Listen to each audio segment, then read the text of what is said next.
Start her up.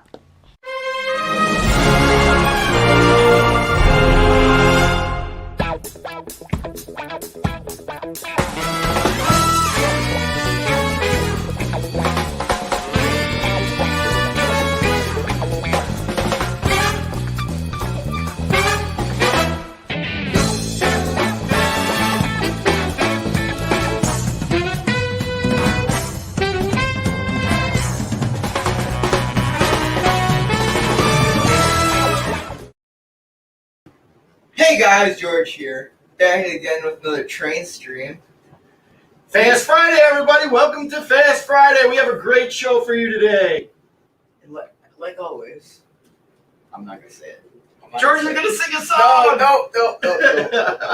Hey, we've got a special treat today. We have a third person in the studio. Here. My contract was for me to be the star of the show because GFW wasn't going to be here. Made sure to sound like Cartman. And now, Like me on TV. now look what I have here. I've got two Georges. Well, I guess two Georges are better than one, but one might be as good as two. Speaking. Pursue your dreams. I'm living proof. Oh my!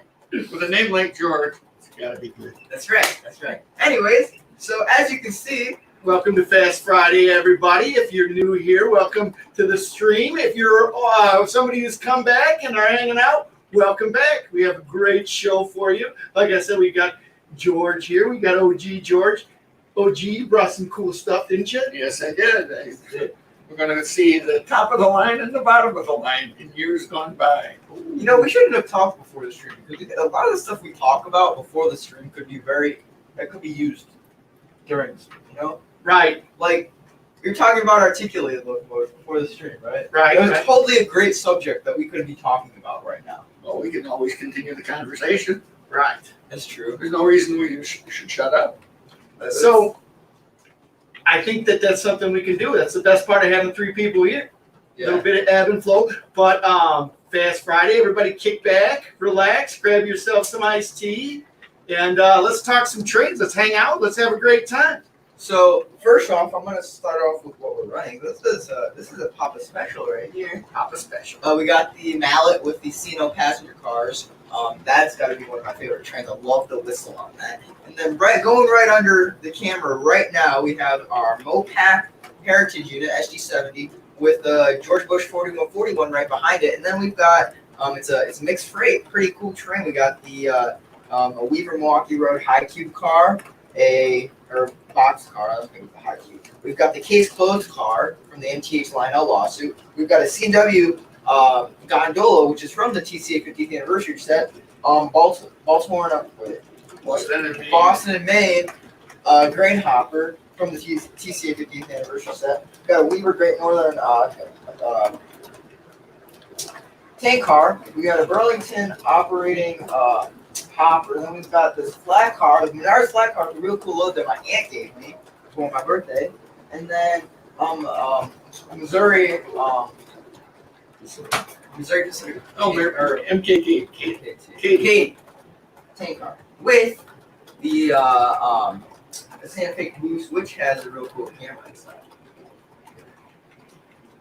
And that's what we're running. You already talked about the CNO. I was going through some of the comments coming on here. Yes, we already talked about the Cino. That's a real cool train. Like I said earlier, the whistle is my favorite part. Whistle. Well, let's break out that whistle. We've got some people rolling in through the door, and we got to welcome them with a whistle. So go V or go home. First through the door. Welcome. Got Slag Cat in the house. Slag Cat, Chesapeake and Ohio Railroad. Good to see you. Train Fan 120. Hello on this fine Friday. Good to see you. Train Storm here on Marquette Productions. Says good evening, everyone. May not be able to make it tonight due to work, but y'all have a good time. Hopefully talk to you next week. Well, hey, that's hopefully they'll let you slide out a little bit. You can hang out with your buds here on a Fast Friday. Matt's Trains out there on the West Coast saying hello. Not working, so he's able to watch the stream. Metro and Trek NSF CB&Q Milwaukee Road Rail Fender says I'm here. I'm in line. OG was chiming in before he got on the street. James Trains. Why, hello there. Welcome to the stream. I don't know. Yep, I think we got Train Fan 120. Train Fan 120, what do you think of this Hawaiian shirt? This is one of my favorites. It doesn't really fit me too well. It's a size medium. It's but it is a pretty sweet shirt. Isn't that one cool? Western Pacific. Western Pacific. What was the Western Pacific's stream on there, Dad? Rides like a feather. Right, So California Zephyr. California Zephyr. That's what I was looking for. The California Zephyr. We got LGL Rail Yard. Happy Friday. Happy Friday. We got Trace from here by Productions. All right. Looks like he's going to get a chance to watch. Excellent. Chris Lambert in the house. Hello, Lambo. Good to see you. Brennan's Trains here. Thanks for coming by, hanging out with us. We got our man Devon McKenzie here. For sure. Slag Catches of Beacon, Ohio Railroad in the house. And let's see, James is welcoming in. OG George, Matt. Matt's Trains again. Matthew's in the house. Matthew, actually, we've got a lot of people on here that have made some of our GFW train stuff. We've got James Trains, who made our 2000 caboose back there. We got Matt's Trains, who made the GFW Trains 1000 box car, as well as our caboose over here. We love all of that. Yep. Oh yeah, in the cedar plaque, the cedar plaque from YouTube. Always cool to get stuff like that from people who watch this stream. It was cool too because Matthew came over to our house when I think we only had like 300 subscribers, and he gave me that caboose. And that was like the coolest thing ever. Yeah, that was real. That was really wholesome, man. They put a good feeling in me. Yeah, me too. That was nice. Thank you, everybody, for all of that stuff. And speaking of good stuff, trains and things, who gave us our little dwarf signal around the corner here. We're going to hopefully get to the point soon where we're going to be ordering a whole bunch more of those that go around the layout on our switches. But we're slowly but surely working through this layout. We'll get to that in just a second. Let's see, ours Trains into his house. LJL. Referring Grandpa as the Monon. Monon man. Grandpa is the Monon man. Monon. Up and down the Mona. Yep. Robert Zimmerman's in the house. Good to see you, Robert. I lost my place.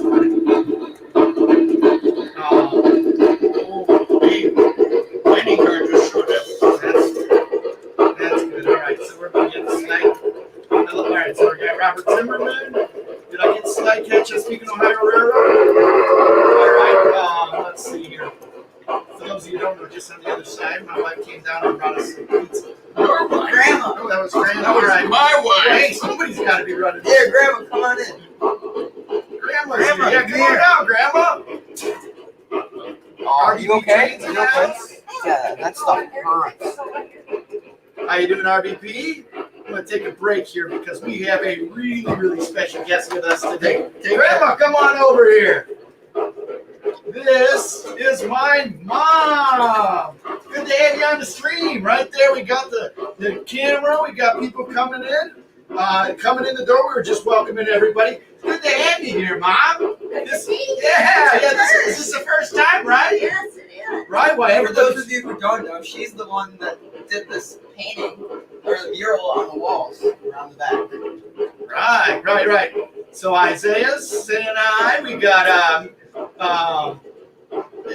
we got Train Storm saying hi. Where's the camera that you look at? Right there. There. Right there. Yeah. There's the camera. So, Mom, everybody, like I said, they really like all of the background that you're doing here. Can you tell us a little bit about what your vision for some of this stuff is? Oh, golly. Well, we got the S Railroad, so we had to go from Yorkville to the Eastern Shore, which is New York City. So, since this Friday night always looks at New York, I figured I better do that one first. So I did New York first. I actually did Jersey Shore. I was going to have a boardwalk, a Ferris wheel, and things over there on the Jersey Shore over by Mothra. And over here, we're starting Chicago. And it's, I haven't done a whole lot on that, so we'll just, it's going slowly, but I've got a life too. Yeah, no, it looks great. We get a lot of compliments on it. It's a special treat to have you down here. Have you out to the show. I know that Anita's got that party going on upstairs, so you brought down a little pizza for us because we're waiting to eat. And it's good to have you on the show. Well, good to be here. A lot of people- I am a closet trained person myself. Hey, I'm going to get in on this. You know, the best thing about her is not only is she the best, she's best, but she produced. Yeah. So for one of the things that I did want to share here is what she's working on over here. You guys get to see New York City is behind George, but over here on the other side is where we've got some progress going, and this is a little bit of the behind the scenes work. This is the where Chicago is going to be. Why don't you walk us through kind of your idea? No. Now, I know that this is going to be changing because you don't like this first project over or this first product over here, Mom. Why don't you? No, tell them. Okay. So this is Sears Tower here. So this is the Chicago skyline, and there is a point. There is a point as you're rounding the southern part of Lake Michigan that you can look at the Chicago skyline across from you quite, close and quite vividly. So there will be a shoreline right here with maybe people on their bicycles along the lakeside on their bicycle trail. And then this is Lake Michigan right here, that southern part of Lake Michigan where Chicago is. So this line here is the lakeshore line, and this is the main skyline. And this bridge is going to go down a little bit, and we have not quite decided what the station will be, but we're kind of thinking that it should be a little bit east of downtown, maybe not Union Station, but a little east of downtown. And here is a continuation, and of course then we have the door, but coming from the door will be the Fox River. Fox River runs right through Yorkville, and so eventually Yorkville will take a shape over here. But having the scenery is just... Hold on to that real quick. No, just hold on to that. I'm going to move to the camera. That's where the Yorkville's going to be. Yeah, so having the scenery is just part of this, because then you got to fill out the layout with towns and rivers and canoers on the river. Cool stuff. And Yeah. Cool stuff. But enjoy your pizza. All right. Nice to meet you guys. It really is. Thanks for being such fans. I'm a fan too. All right. Love you, Mom. Yep. All Love right. See you, Grandma. Yeah, you did love. Hug. You did love. Grandpa, you did love. Feel it all. Hello. Bye-bye. Hello, guys. All right, there we go. And we're back. We are back. Now you know where all the personality in the family comes from. Do you want your pizza? All right. You gotta look here. Welcome to Calm Friday. Calm Friday. No, Well, come it's on. not Calm Friday. The excitement comes We're right only 14 minutes of the stream, all right? You gotta let it build up. You know what I'm saying? We're eating. Always have pizza in our mouth all at the same time. Yeah. That was kind of cool. Have Mom down here on. Hey, Randall. Good to have you on the stream. I halfway through. I had to stop saying hello because my mom came down and we had a special treat and visit with her for a little bit. But for those of you who haven't seen Randall Ellison's channel, He's got a really, really cool channel over there. Right down in Brown Ellison. Check it out. Go to his channel. One of the coolest things that he's got is he's got a 150 subscriber special going on right now. 150 subscriber giveaway. That's really cool. Yeah.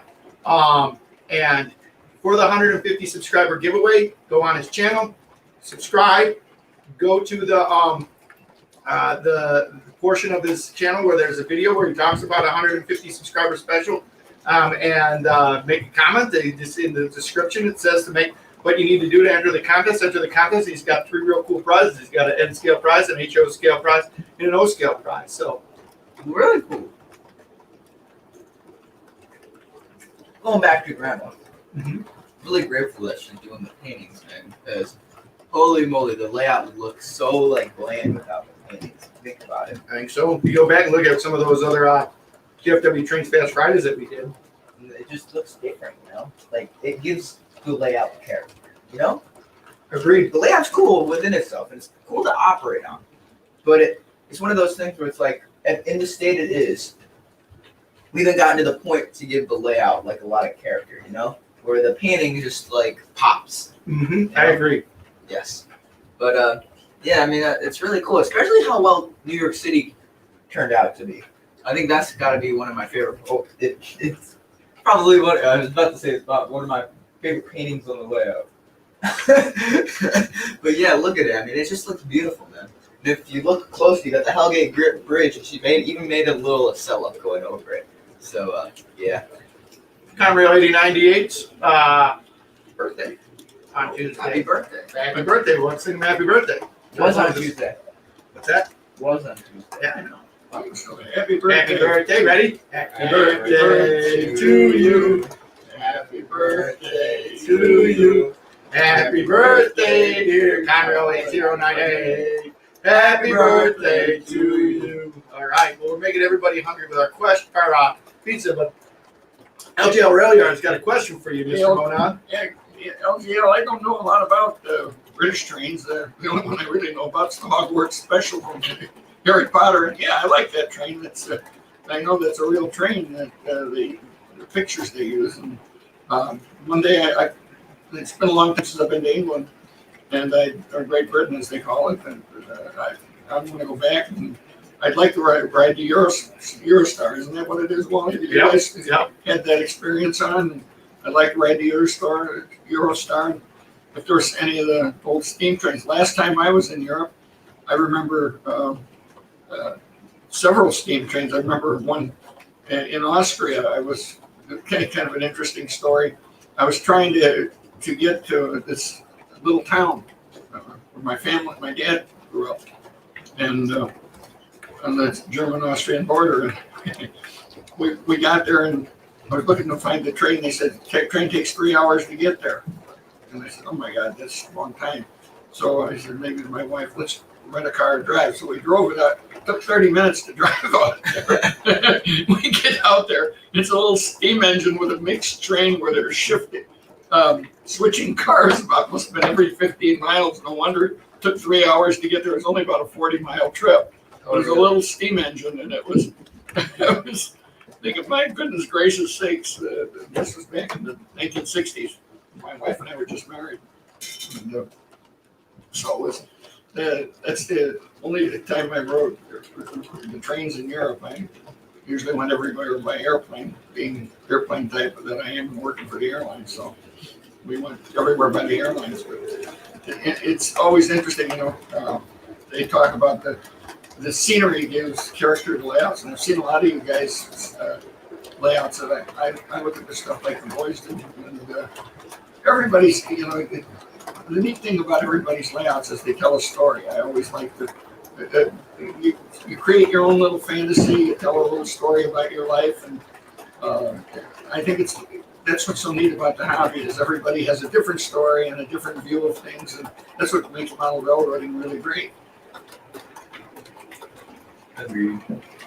So I agree. It's such a neat aspect of the hobby, and So I was just cruising through some of the people that were here and the comments that they were making. RPD Trains were rolling through the door. We got North Country Trains here. Matt's Trains just said that he ordered his first Lion Chief Plus engine. It's a BNSF GT38, George. Oh, man, those are cool. Real cool. Right. Harrison from North Country Trains just came out with a really cool video.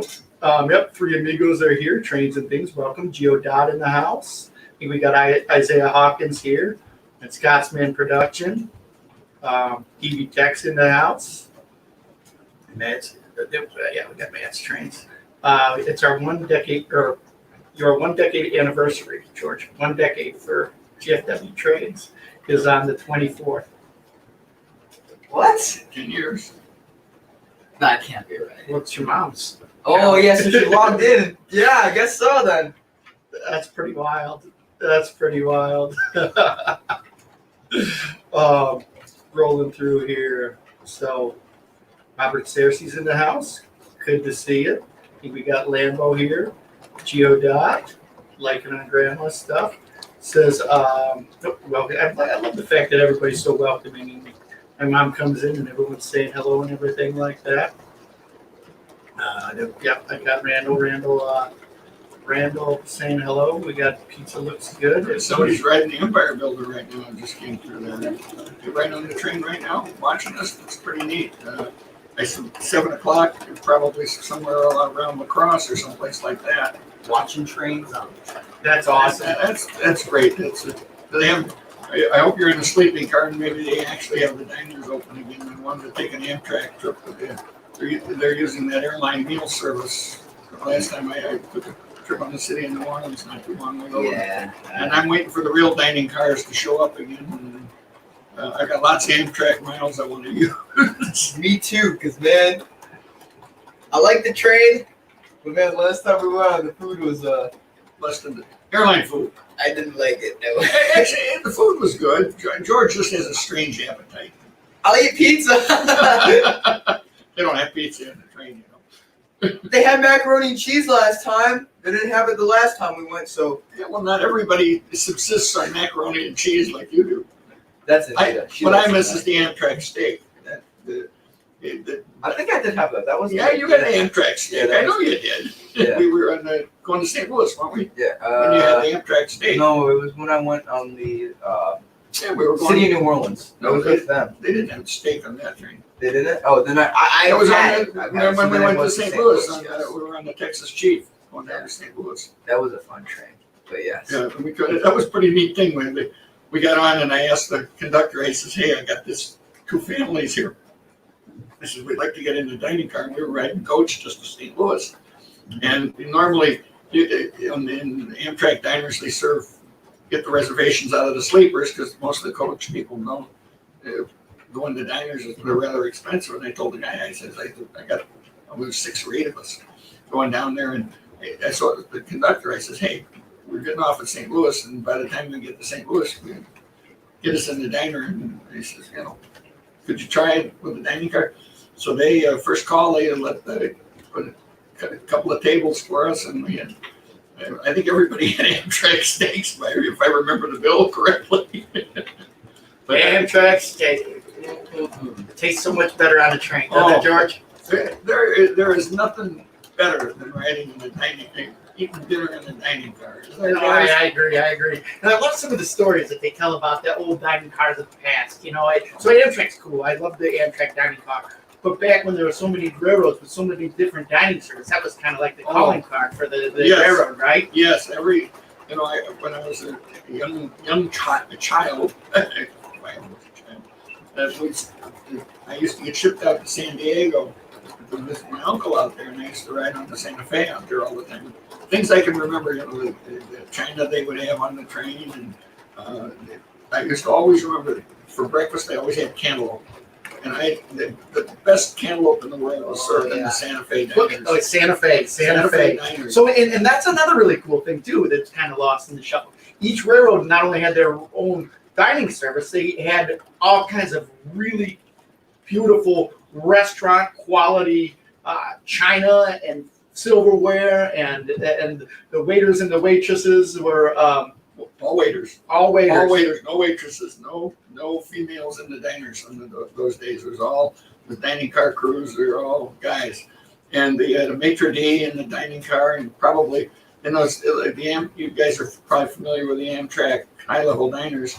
Well, that was what the El Capitan, when they went to high level, that was what it was like. And they had the kitchen was downstairs, and they had dumb waiters that bring the food up, and you had, I think there was 6 waiters in the maitre d running that dining car, because the dining car seats almost 60 people. It's maybe 70 Pretty people. big, yeah. Yeah, it's a big diner. The Amtrak, the way they're running the diners is they were running such short crews. They're only using half a diner at a time, half of that diner at a time, because they're only, when I rode the train not too long ago, there was only 2 waiters and a guy taking the money. So there were 3-man crew and a cook downstairs, and they used to have 3 or 4 cooks in the Santa Fe down there. And then on the lower level dining cars, some of the railroads, especially the eastern railroads, like on the Broadway and the 20th century, they used to have these two unit diners. Where they'd have one car with all these tables, and then they'd have tables in the kitchen and another car, and they'd use a 2-unit diner.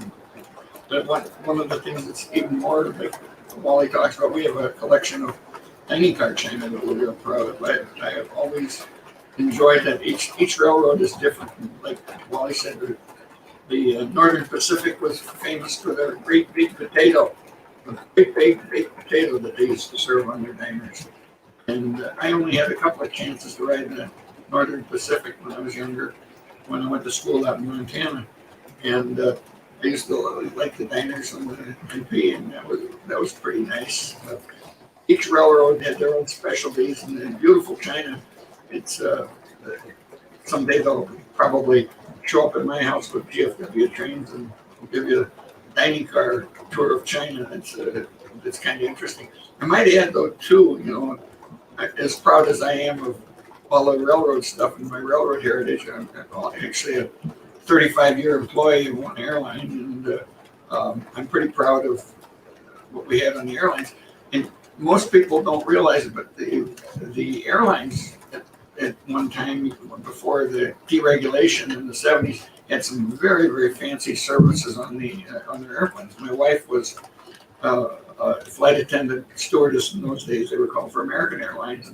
She was pretty junior, so she always got the hardest job on the flights, which was she used to fly this evening flight from Chicago to Los Angeles, and she'd have to do the first class service, which was patterned after a very famous restaurant in Chicago, the Black Hawk restaurant.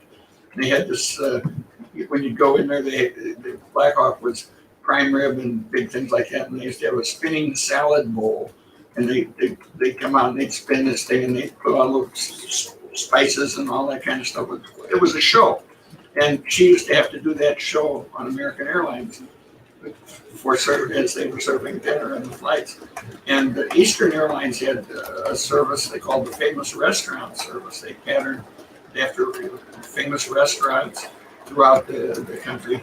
And they served it, if any of you guys that have parents, they served it Rosenthal china, which most people that know China know is one of the most expensive and one of the finest china. Eastern used to have the famous restaurant service on Rosenthal china. Northwest, we used a Royal Dalton china on Northwest. And I've got some of the airlines china. I've got some Saudi Arabian Airlines, China, and flatware. The flatware is gold inlays in it, which is really kind of neat.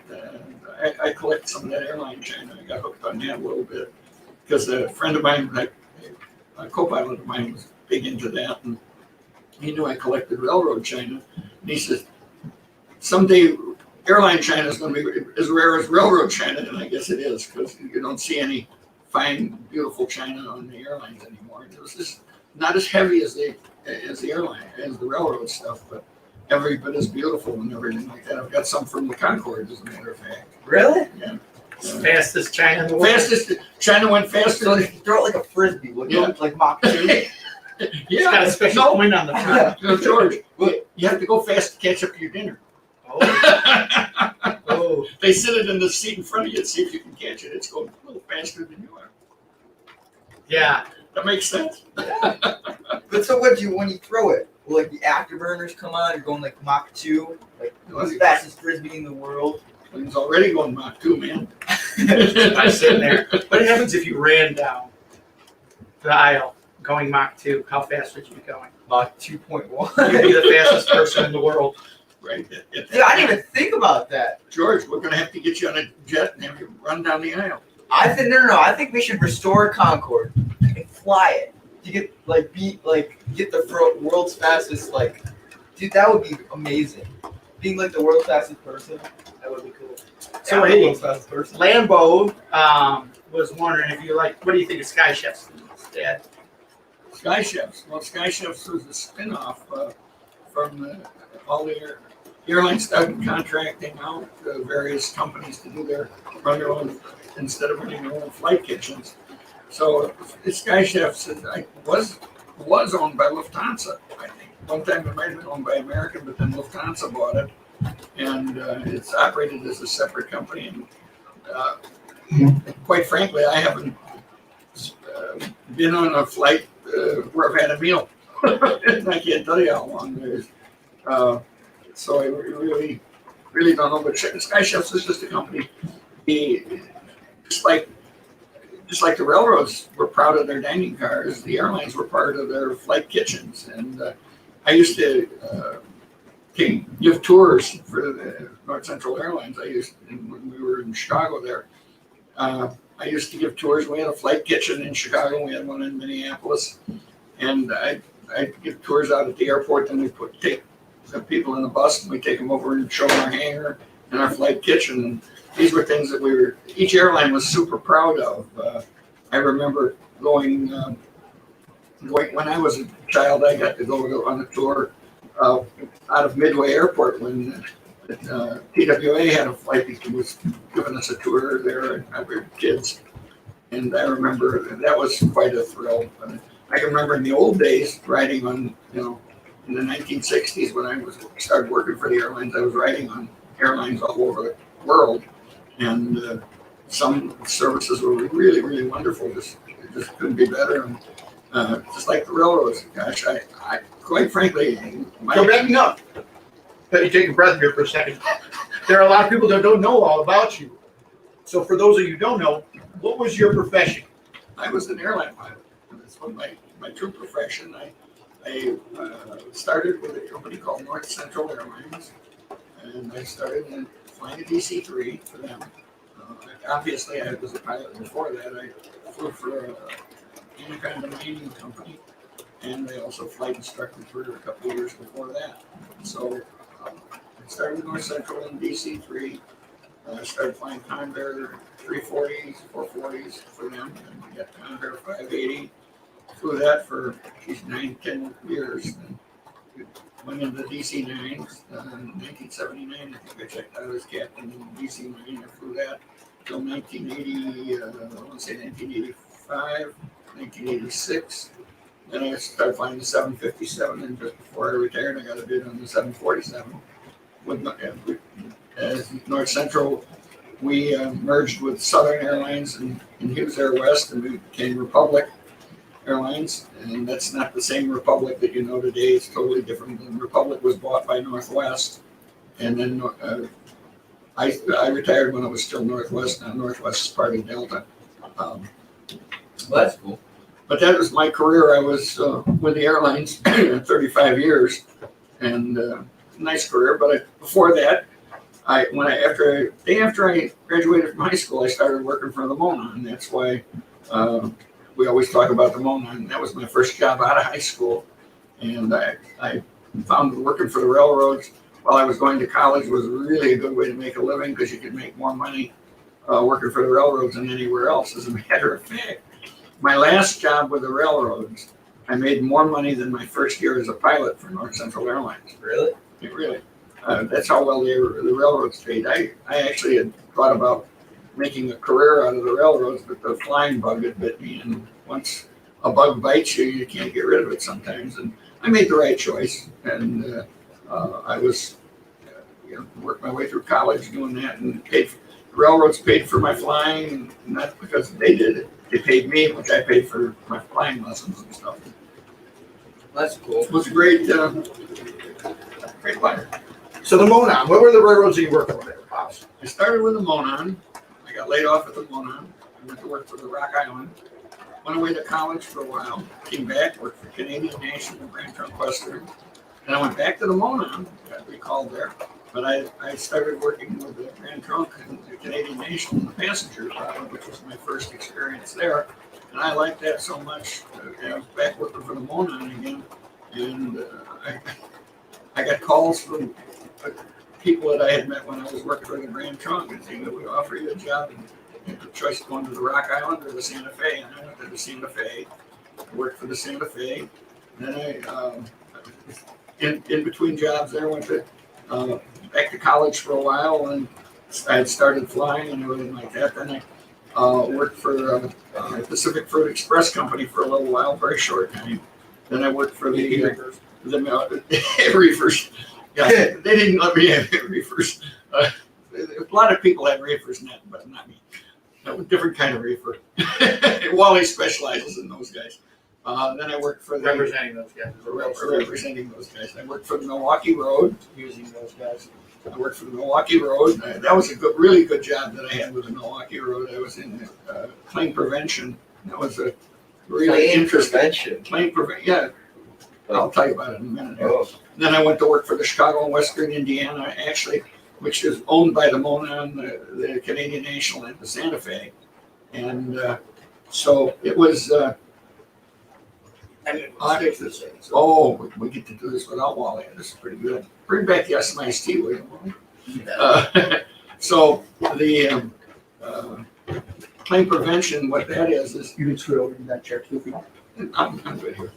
The claim prevention, it's a department that's really interesting because one of the biggest things that happens with the railroads is damage shipping, and our department there was in charge of finding out where we were getting what we call rough handling.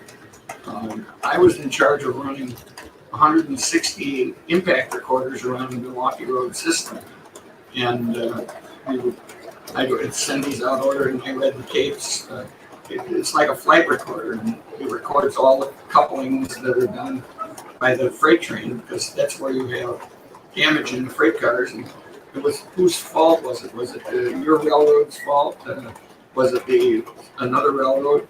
And as I understand it, the carrier that delivers the final load to the place, if it's damaged, they're the ones that's responsible for paying for the damage.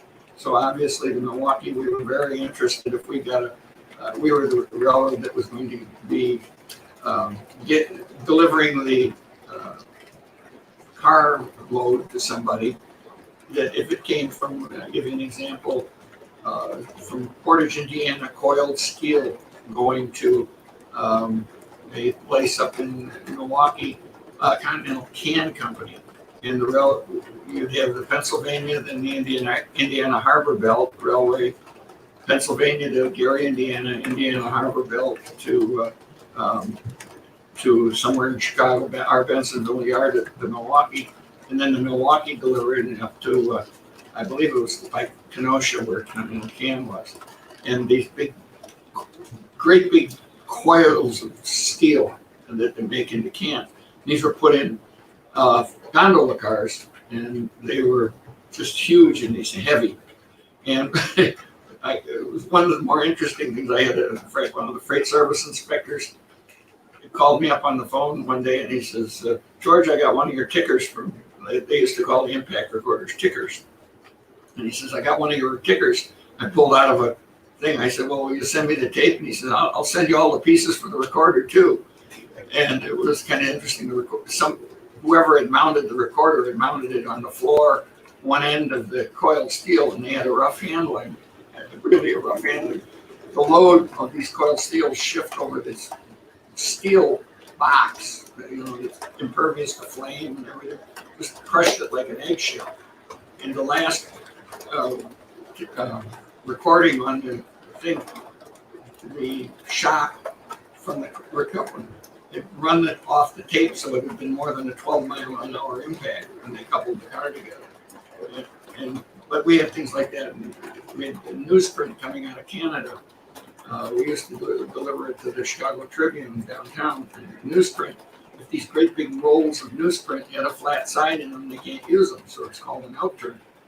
And obviously, with the Milwaukee, we didn't want to pay for these outturns, so we'd put these recorders in up in Canada to see whose fault it was. The stuff would come out of northern Canada, from up by International Falls in that area, newsprint. We'd have all kinds of things like that, but we had special customers. We had this freight service inspector's job, which was really an interesting job with the railroad. You'd go out and you'd go to a customer, and there's special ways you load a freight car, and how you're supposed to pack it, and how you're supposed to tie things down so there is no damage. And most of the shippers don't really pay attention to that. And then when stuff gets damaged, they blame the railroads when it's really the way they packed it. So anything over 6-mile-an-hour coupling is considered a rough handling, and anything below that's normal. But we used to get some real interesting ones. Sometimes the humps. I don't know if there are many humps still left in the railroad business. I know that everything's pretty much done flat switching now. But we used to have a big hump operation in Bensonville, Illinois, and it was interesting watching them shove the cars over, and they have what they call retarders, and the computer was set up so you programmed the temperature and the weight and everything like that, and would automatically put the brakes on the car as it's rolling downhill onto the train. Sometimes they wouldn't set it up real right. One of the neatest things, the company was really out to try and get somebody, and they rented a bunch of what they called one-shot recorders. They were cheap, and all it had was a thing in there, and you put a card in there. And our freight service inspectors were going up the line, they were switching a train that was going to go over the hump, and they put these one-shot recorders in these various cars that were going, and they would go down at different times and stuff like that. And so it was really interesting. We'd pull the recorders, and there would be nothing there. Went up in the tower to the switch list, and every car that had one of the recorders in it had a little check mark by it, so they would watch it, so they'd make sure it wouldn't be a rough handling because there was a record. Somebody was watching, but the guys put the one-shot recorders in the cars. Then you'd have the other thing you'd see every now and then a car with that had a recorder like that in it, or a recorder in it. You'd say have a big smiley face drawn on the side of the box car.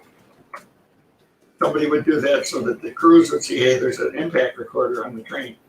All you needed was one in the train because you knew the whole train was going to get coupled. Yeah. So that was an interesting job with the railroads. Like I say, at that job, I got paid more than I was in my first year as a pilot with the airlines. So it was kind of different from that. But railroad experience, I know there's a couple of the guys that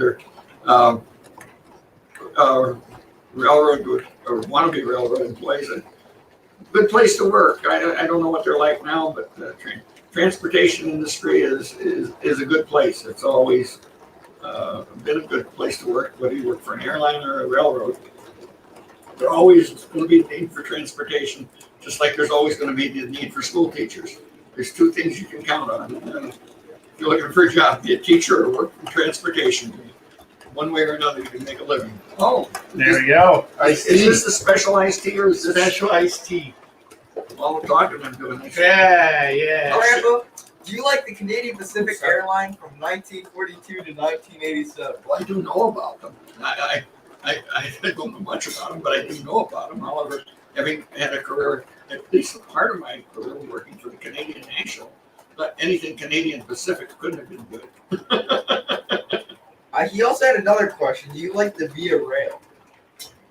My experience on Via Rail has been good. We took Via Rail, my wife and I, from Winnipeg to Vancouver, and we enjoyed the heck out of it. I encourage anybody, if you want to take a nice train trip, ride the Canadian. You know, you got a lot of you guys are Eastern guys. If I had to do it again, I'd do it from Toronto, start in Toronto and go all the way across. But I did it from Winnipeg, but because it's kind of funny though. My wife and I flew on our airline up to Winnipeg. We had perfectly set up with 2 hours from when the flight landed to when we get on the train in Winnipeg. We get over to the station in Winnipeg. Valentine's Day, I might add. It's the daytime temperature, high temperature was -3 degrees. -3 degrees when we landed there. So we go in the station, and the station, we check in there, and the station agent said the train's 12 hours late. Oh my God, what are we going to do in Winnipeg on Valentine's Day? Wait 12 hours. There's nothing in the terminal. And I'm not wearing heavy clothes because we're going to the West Coast. I didn't need it. So my wife had a little heavier jacket on. So we hear about this festival that's down the street and going on. And the station agent there in Winnipeg lends me his heavy coat. And so we go off and we go to this festival. I don't know what kind it was, but it was really kind of neat. It was sawdust, and they had tents, but they had heaters in the tents. But about 4 o'clock, as the sun's going down, the festival is ending, and we've got to walk back to the station. Now the temperature drops to 15, 20 below zero.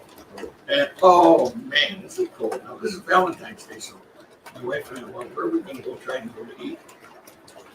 And there's some restaurants not too far from the station, so we go out. And it's Valentine's Day. No room in the inn for anybody to eat. It was terrible. We finally, after searching for an hour, it was terrible. So, okay, we got something to eat. Go back. This is old-timey station. You know, all those big old wooden benches that you see that remind people. So we decided to lay down on the benches. And, the train's still getting later and later. And the train going on, that's going to go up to Churchill, leaves going up to Churchill. That was the other train that goes out of Winnipeg. Besides, the Canadian in the winter only operates 3 days a week or something like that. Well, finally, we get on the train and off we go. The good part about this, though, is the train, they had a broken rail, and we're running now 12, 13 hours late. And the prettiest part of the trip is through the Fraser Canyon out west there. And normally the Canadian goes through that before dawn, so you don't get to see it. We went through it right in the middle of the day, so it was absolutely beautiful. And the other thing is, going back, we actually had a section, which is the upper and lower berth in what we were riding in, not a room. But we were in the dining car, and it had the privilege of being able to park observation car, which is the last car on the train. It's a dome observation car, and they have a lounge in there, and they have a bar back there, and you can go up in the dome in the rear of the train, and you sit there in the dome at night. It's the prettiest car you ever did see, and go inside there. Each of the national parks in Canada, there's a mural in etched glass on both sides of the stairway that goes up to the dome. And that is really, really, really a beautiful car to ride in. They actually have 4 rooms in that car too. So you do it, but yeah, right. Via Rail, my experience with Via Rail, other than being late, the service was great. The train was beautiful. It was all, I guess, what you call heritage fleet. Amtrak would call it. So it's just what they're running today. Same cars and everything, but they've redone them all. So you can go get a taste of 1950s railroading. Right. So Via Rail still has a lot of those 1950s cars, right? I think they're slowly phasing them out. Yeah, they are not on the Canadian. Yeah, but because they've got those cars Yeah, from the LRCs. Yeah. Yeah. Which I think they've been trying to use. Those are even getting old now too. Those are probably like 40, 45 years old. Not that there's anything wrong with that, but Yeah, come on, dude. See, your dad's almost 45. So Amtrak's pretty much, yeah. I'm almost as old as Amtrak. He's only almost as old as Amtrak. He's only 39 because that makes me only about 54. Right. I chase Amtrak around. Yeah, Amtrak's got a couple years on me. not too many. Two. Too many. You know, 2 years. I think that this is kind of something that always gets like me wondering. So like you know how they have those LRC cars, which were from What are LRC cars? so LRC cars is in the 80s or 70s, 80s. They had this train called the LRC, and it was meant to be kind of like the fast, like sleek, high speed train of the North America, and they had given samples or the Amtrak used them for like I don't know how long, and then they had Via. Amtrak wasn't really interested, but Via Rail at the time, older F units, E units, stuff like that, Alcos, and so they were very. It was time for them to get a new engine, and so they had gotten a bunch of these LRC locomotives, and the LRCs came with these train sets, and I think it came with like 2 or 3 cars, and those are the LRC passenger cars. They're real sleek, like boxy looking passenger cars, and they're like really like low to the ground. Mm-hmm. And so those are LRC cars, and that's what they've been using for the longest time. They stopped running LRC locomotives. In fact, there's 2 of them still surviving. Still survive to this day. I think one of them they're trying to restore right now, and then the other one is just in static display. But they still use the cars, and apparently they're still going strong because Via Rail they like to use what they have. That's for sure.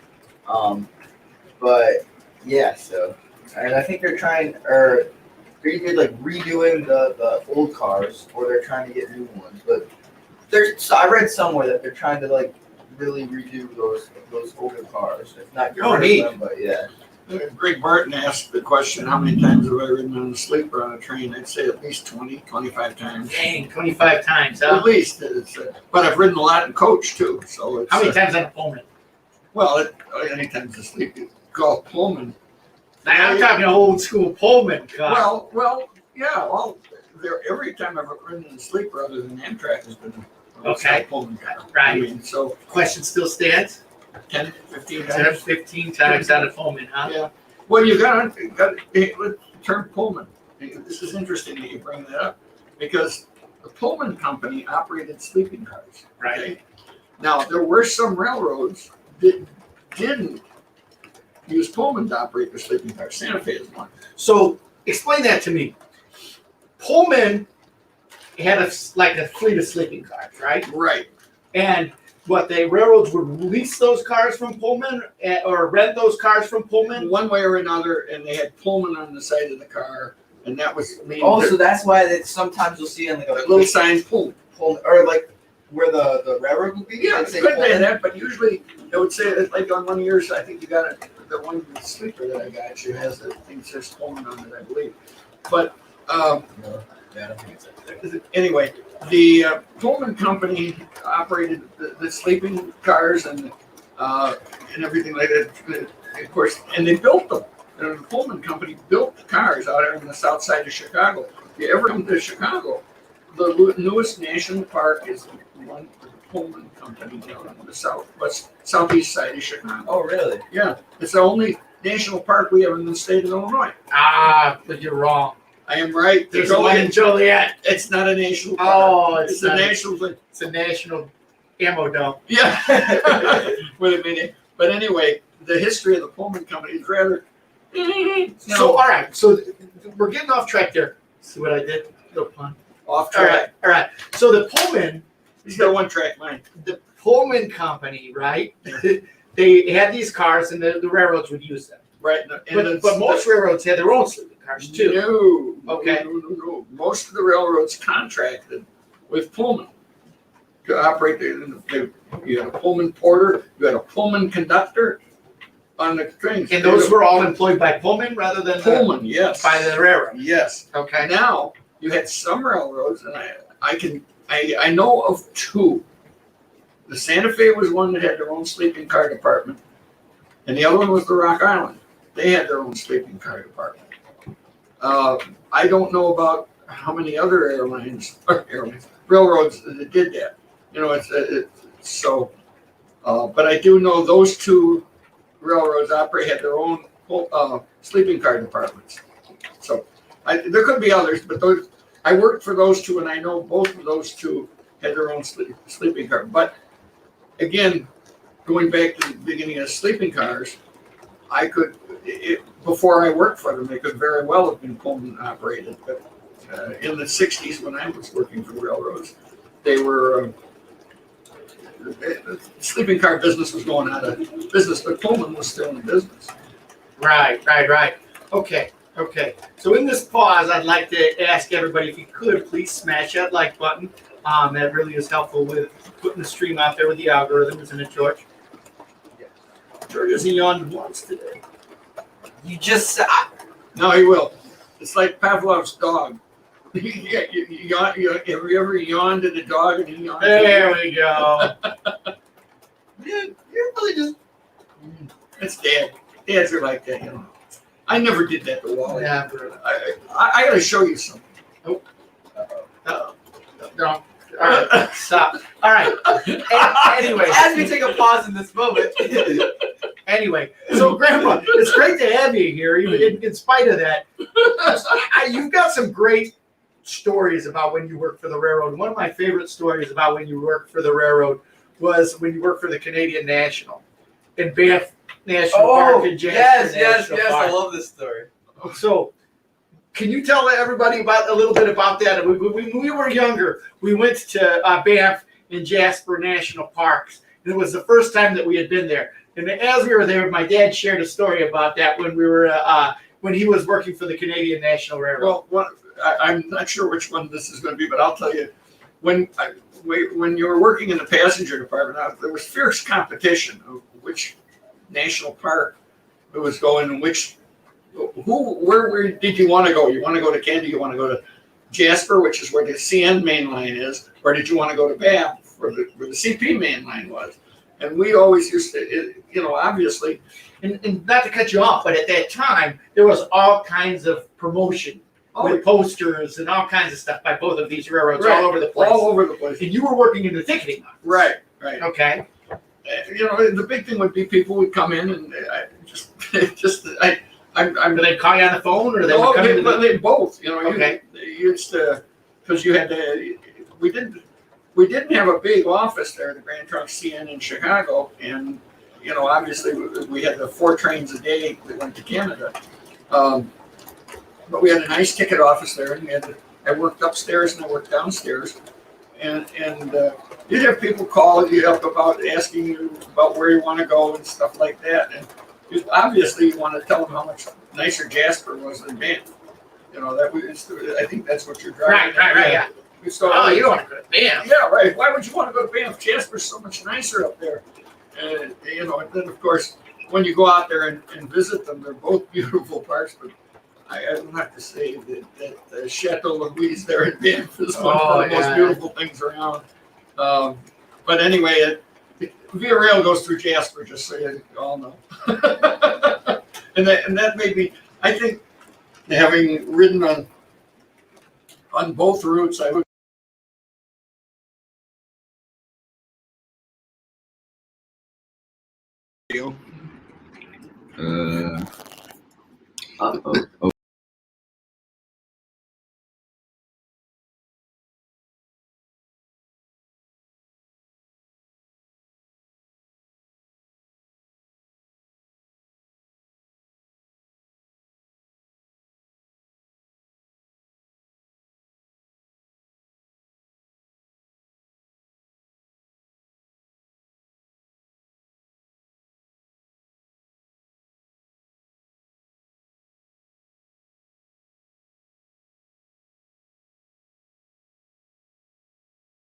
Ocean and ride those same cars they use on the Canadian, out on the train called the Ocean, and I'm hoping that we've got that we're going to get Amtrak back instead of being run like an airline to run like a class railroad. I should get my politics in, but I'm hoping I think there's needs for both transportation things, and I hate to see railroading go down the drain because one of the guys that used to be on the show, I don't RJL, RJ's Trains. He's been running a blog. He's been riding a train from New York. I think it was New York he started in. To He's going out Washington, there. D.C. Going from New York to Seattle. And he Really? I told him I've been following and writing. And if you can pick it up, he's going to work for Amtrak. Yes. He graduated from college and he's been interning at Amtrak and he's going to work. But take a look at his blog. It's pretty decent. And he just took a trip and he ended up in Chicago about 5 hours late. But I guess he was going to spend some time. Otherwise, he missed his connection. But anyway, if he's watching or following us anymore, I don't know. Maybe he's giving up his blog or his YouTube show. I think he's not doing it anymore. But he's done this trip. Check it out. It's pretty neat, especially with the misfortune he's been having. Yeah. Yikes. So LJL is asking you, Dad, do you like the British Pullman car company? The British Pullman car company. You don't have any idea what that is? No. All right. LJL's a frequent watcher on the channel here. Oh yeah, and LJL is always liking British British equipment, British locomotives, and always asking about that. You know, I don't know anything about the.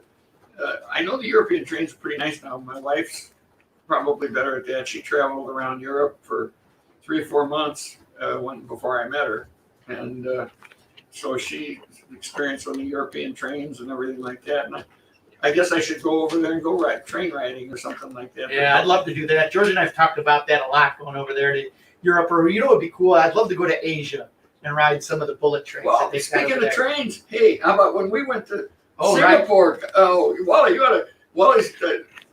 Wally and I, just before I retired, we took a trip to Singapore, and we flew out there, and we decided, we did all the things you can do in Singapore. Almost got myself thrown in where I get caned. This is a great. There's a hotel that's famous. It's the seat of the far eastern British Empire. A hotel called Raffles, and we were in the bar there, and they had peanuts, and so we were drinking. And so we walk out, just typical American pukes. You walk out and you got a peanut in your hand, and you crush and drop the peanut shells. And I think, oh crap! Everything in Singapore, if you leave anything on the ground, they cane you for doing things like that. And so I reached out quick and I picked up my. But anyway, Wally, we decided we wanted to take a trip. So yeah, we're in Singapore and we took a trip to Kuala Lumpur, Right. and it was really, really cool trip, George. It wasn't an overnight trip. It was an all-day trip. And it was really neat because we went up through Singapore and then up through Malaysia into Kuala Lumpur. We pulled into the station at Kuala Lumpur, and that's where we stayed. We had stayed in a hotel right there at the station. Track 13, wasn't it called something like that? In Kuala Lumpur. And so we got there. It was really nice. The station was like very old-timey feeling, like very worldly feeling. Yeah. Just like people all around the world were there and speaking different languages. So we'd get off the train, and it was a really fun trip. Yeah. And we go to the station or the hotel. We check into the hotel, and we wanted to go to a bar. So we went down to the train station bar.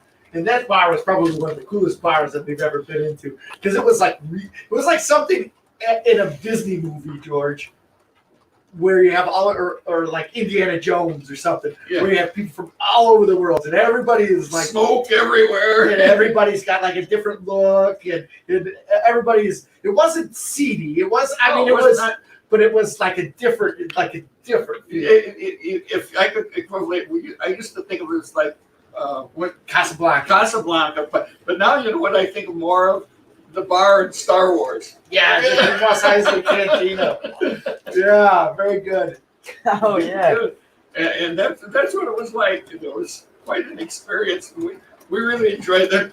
Remember, we went one of the biggest things. We went out. Wally wanted to buy something. I don't remember what it was, but we went out shopping in Kuala Lumpur. Wanted to go shopping. Going shopping. Kuala Lumpur. And go to the market. And we're walking down the streets, and everybody's the guards there were carrying some machine guns everywhere. Remember Right, that? right, yeah. We were going by all of these places, like all of the places that had nice jewelry or anything. Big old people with machine guns out in front. They're like, whoa, whoa. Oh. Yeah, so that was a fun train trip. We stayed there and then we took the train back. I think I liked their experience, but you could have taken that trip on an overnight train too. Right, You could right. have- We didn't plan it, right? Right. Well, I think that the experience in the hotel was good. Yeah, That was- I do too. as opposed to sleeping on the train. Yeah. But they really packed him in on that train in the sleeper car too. Yeah, we saw. As a matter of fact, when we got to Kuala Lumpur, the sleeper going back to Singapore, Right. was getting It was just loaded up. and it was like old school sleeper car. It wasn't like Amtrak, George. They were packing people in like sardines. And although that was a second class sleeper, I bet you if they were a first class sleeper or something, they were. Yeah. But they were sure packing them in on that second class sleeper. You know what's really funny?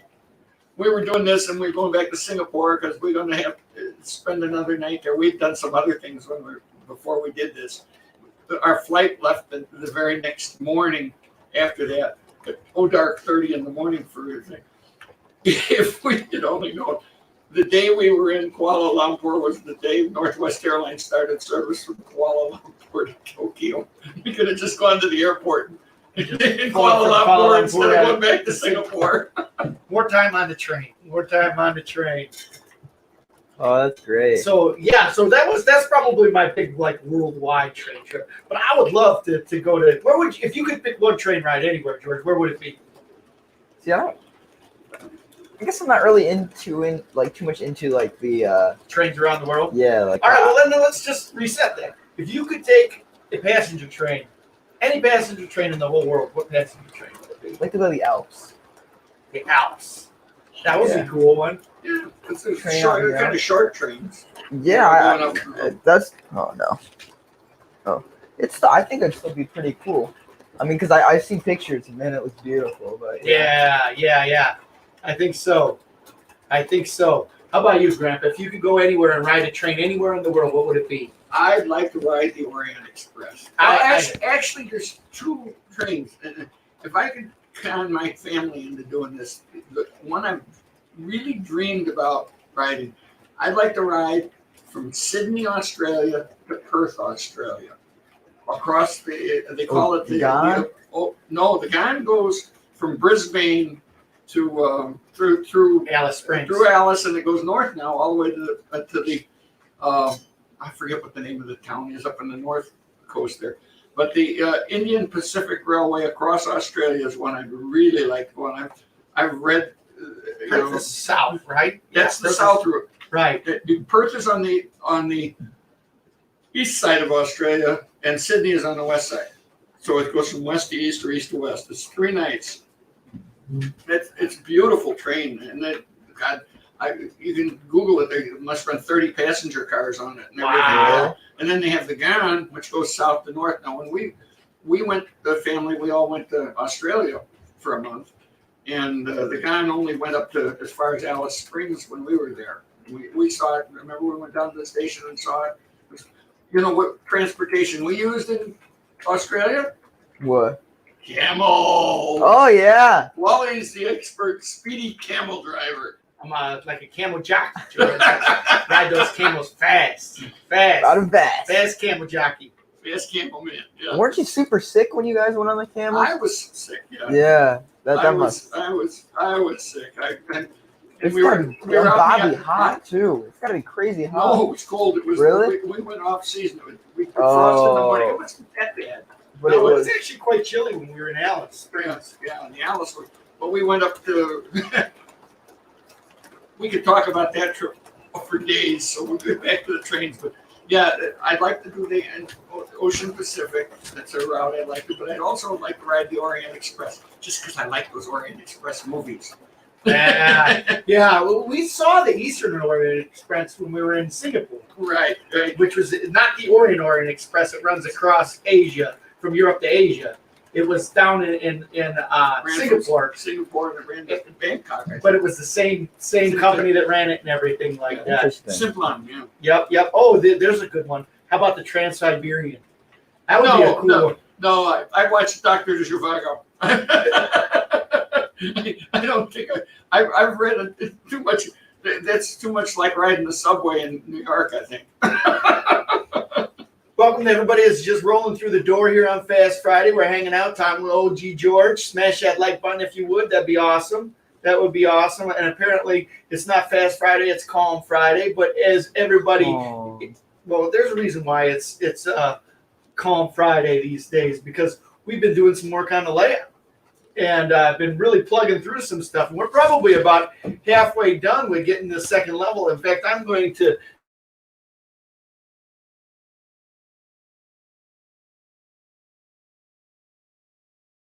It's not. They can hear you. I don't know. Now they can. Now they. Okay. And now they can. Not yet. Not yet. And maybe now they can. There you go. All right. Anyways. Well, anyway, switching the subject a little bit, like Wally said, we were talking about an interesting thing before we went on the air, and he said why we should be talking about this when we went on the air, and we can get some input from the audience here. You know, we were talking about articulated engines. Yeah. And we were, on a layout that the size of Wally's here, about any articulated engine looks really, really good, doesn't it? But when you have a smaller layout, there's a Just to give you like an idea of what kind of layout we're talking about. The layout barely big enough to fit a loop of 072 track. So this is what we're talking about. Okay, continue. And so this is I don't know, Sam, if you're on, probably not. You're probably playing hockey about now, but maybe you'll pick this up. But we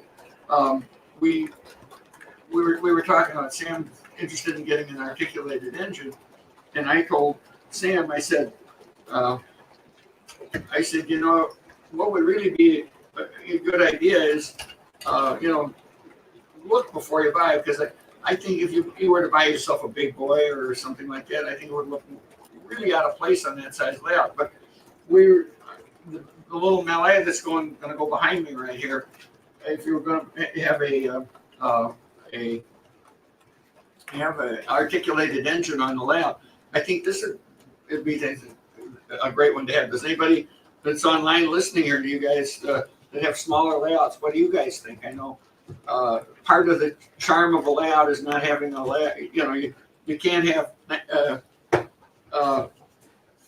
21-inch passenger cars on a short layout, and that's why those 16-inch Lionel cars or the 12-inch Lionel cars look. Even the 18-inch ones. Sometimes those are sometimes too big too. I mean. Yes, but they're not too big, but big enough where. Yeah, well, there's, again, it's always an interesting subject to talk about, is the scale of your engines and your rolling stock that you have in proportion to what your railroad is, like.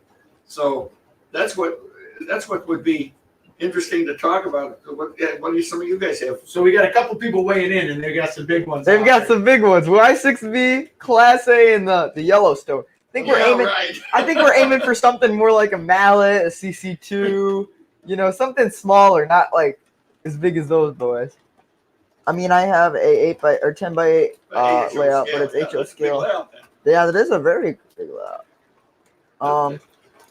Yeah, you can run anything that big layout with HO. I mean, that's we're talking about in the O gauge stuff where 21 inches. I think a Y3 would look real good on this layout. Well, I tell you what, those 21-inch cars are pretty rough, they're pretty tough.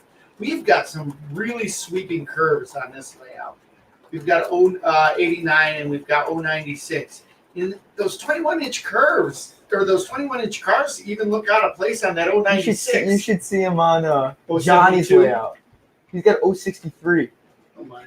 And he still runs them, and they barely. He had to take an X-Acto knife, and so he's got this big mountain area, and it's kind of goes into a valley looking thing. You could see he had to take an X-Acto knife or something like that and just cut out the foam till it barely touched the side. Hey, but yeah, it was very, very, very. It was close, and they looked way huge. I'll have to show you a video, Papa. But yeah. Wally you guys have a Union Pacific passenger train that's really great. It's got some the 18-inch cars, aren't they? Yes. Yeah. And I bought I bought a camera car Union Pacific. It's a 21-incher that they threw in there. And I've got a Milwaukee on my railroad. I have a Milwaukee road set that's 21 inches, and it's a it's a throwback. I like those 21 inches, but I tend to agree with the guys that the 18 inches are more fitting. I've got 096 and even bigger than that curves on my layout. I don't have as big a layout as they do, but I have more sweeping type curves around and stuff like that than they do. You've got a bigger footprint. I think ours is bigger area wise, but we're sitting in most of the area of our layout. Yeah, I've only got a little cubicle in the middle that is there only for the To get at to be the able to get at things. right. Big K does have a good point. Right of Way does make some really cool engines that fit around like 036. Oh, really? Yeah, they made an Allegheny, which I think goes on 036, and it's scale. Bilko. Yes. Welcome to the stream. Everybody who's just rolling through the door. We got a lot of new people that I'm seeing. Welcome. Please smash that like button if you would. And everybody, take a moment after you're done watching our stream to support each other in this community, because we have a great corner of YouTube and a neat community on YouTube of people that are model train fanatics. So look at the people that are on here, support each other, and let's continue to grow the hobby, because we've had a really neat, the stay at home was kind of stinky with COVID and everything, but it's been a really neat opportunity for all of the people in the model train community to connect. So keep that rolling. Matthew said he just built a 4x8 Lego or O-gauge. O-gauge layout. I almost said Lego layout. That's pretty cool. That's 4x8. That's I think everybody that ever started in trains started with a 4x8 layout. And it's just two 4x4 pieces of plywood Right. put together. I know that was my first layout was a 4x8 layout, and I thought it was the greatest thing in the world. Huge. But Yep, yeah, Isaiah, it's speech time. You got it. How about this one? Double-headed pair of 282s. yeah, I'm there. Sladcat says he's got an Allegheny and it's Rail King, and it'll go on See, I think 31. Sammy's got his really big into scale right now. He wants to scale stuff, which can get a little pricey, but I mean, I can understand. You know, he runs trains with me and he runs trains with Grandpa. We both have really cool trains. So yeah, So I think we'll find him something, that's for sure. But yeah. Oh yeah, right. And K-Line made the 158 Allegheny and the 158 Big Boy. Those are real cool. They are neat ones. I saw it. $400 for that Big It Boy. was 300. It's $400 for that Big Boy when that K-Line came out with that. Didn't the K-line the body was that the S-scale. S-scale? Yeah. The In American fact, Flyer scale? Lionel, when they bought Flyer, Yeah. when they started making trains for Flyer, those big boys were the same molds that the K-Line used. They used all the K-Line tooling on the S-scale big boy. So if you see an S-scale big boy, it's the K-Line The big boy. O-gauge, the Same with the Allegheny, yeah. I'll be darned. Yep. Exact same. The only thing, and it's funny too, the trucks on the trailing trucks on the big boy, they're O-scale. And the wheels, so they're super wide for the track, but the wheels are like pushed in, so Well, they're you know, that's like that set I brought. yes, the three- yes. I have that 3/16 O-gauge American Flyer set. I think I got 3 sets of those, but I have I had it on one of the early shows last time I brought it. Yeah. And it's steel. It was made by American Flyer when they were first converting over from the old tin plate to the scale cars, and they made these. We call them Madison cars if we're talking about O-gauge, but they had the heavyweight passenger cars, and they had a 484 Northern that went with it, and you have the scale 3/16 scale cars, but you have the wide trucks on it that go on a 3-rail O-gauge track, and it's 3-rail American Flyer, and I've got 3 very, very nice sets of those. They made the Hudsons, they made the Pacific in it, and made the Hudson in it, and they made the Northern, the 484 Northern. And these cars are, they're heavy steel. Made it, I think its set came out in 38 or 39 is when it It was is very made. heavy. Yeah. And that was before the war, but it was the last. That was after Gilbert took over American Flyer. They decided they were going to go into something other than what Lionel, but they were still wanting to run a no-gauge track. And then after the war, of course, they came out with their S-scale to rail track. But those cars, they never made them after the war in steel like that. They became bakelite or plastic, whatever kind of material it was. It's, I always kind of thought S-scale American Flyer stuff was really. I don't know how many American Flyer fans we've had, but we always used to joke about the American Flyer collectors versus the Lionel collectors. My cousin had American Flyer, and I was always kind of jealous of him because it always seemed like on our little small layouts, the American Flyer looked better on the layout, and he could get more into it than he could with Lionel. But funny enough, the American Flyer curves were actually wider than the 027 curves that I was Really? using. Yeah, the American Flyer curves with more scale, and American Flyer makes some beautiful, beautiful trains. It's the S gauge. It was really. I always said, "Oh, I should have S gauge," but I'm a Lionel lover, so No turning back now. Every now and then, those of us who didn't go over to the dark side, shall we say? So you're Lionel lover. You've got quite the Lionel collection. You brought some neat stuff here to share with us today, didn't you? Yeah, I got. We talked about unboxing trains. Well, unfortunately, I don't have any brand new post-war to unbox, but I've got a couple. If you did, I don't think we'd unbox them. I've got a couple of train sets here, and I know one of them's from 1955 because it says it on the box, and I think the other set is from 1955. I haven't bothered to check the number, so somebody that's wrong, if I'm wrong on this, forgive me. But I think it's what's interesting about the two and the reason I brought these two is because it's the smallest set and one of the least expensive and the most expensive set they made those years. And so you guys, when we get the things coming back again, we're going incognito. No. We're still You're, going. yeah, Okay. yeah. I'm just doing something so I can get another camera on here, Dad. Okay. So what I'm going to do is I'm going to get down here on the floor and I'm going to. Oh, not yet. Not yet, okay. I'm getting. I gotta get another camera We got to going. get this set So up. keep talking. So I thought it would be interesting to have these sets. One of the, and I'll describe them as I take them out and things like that. I've had both of these sets for a long time, and one of them I haven't looked at these sets in a long time too.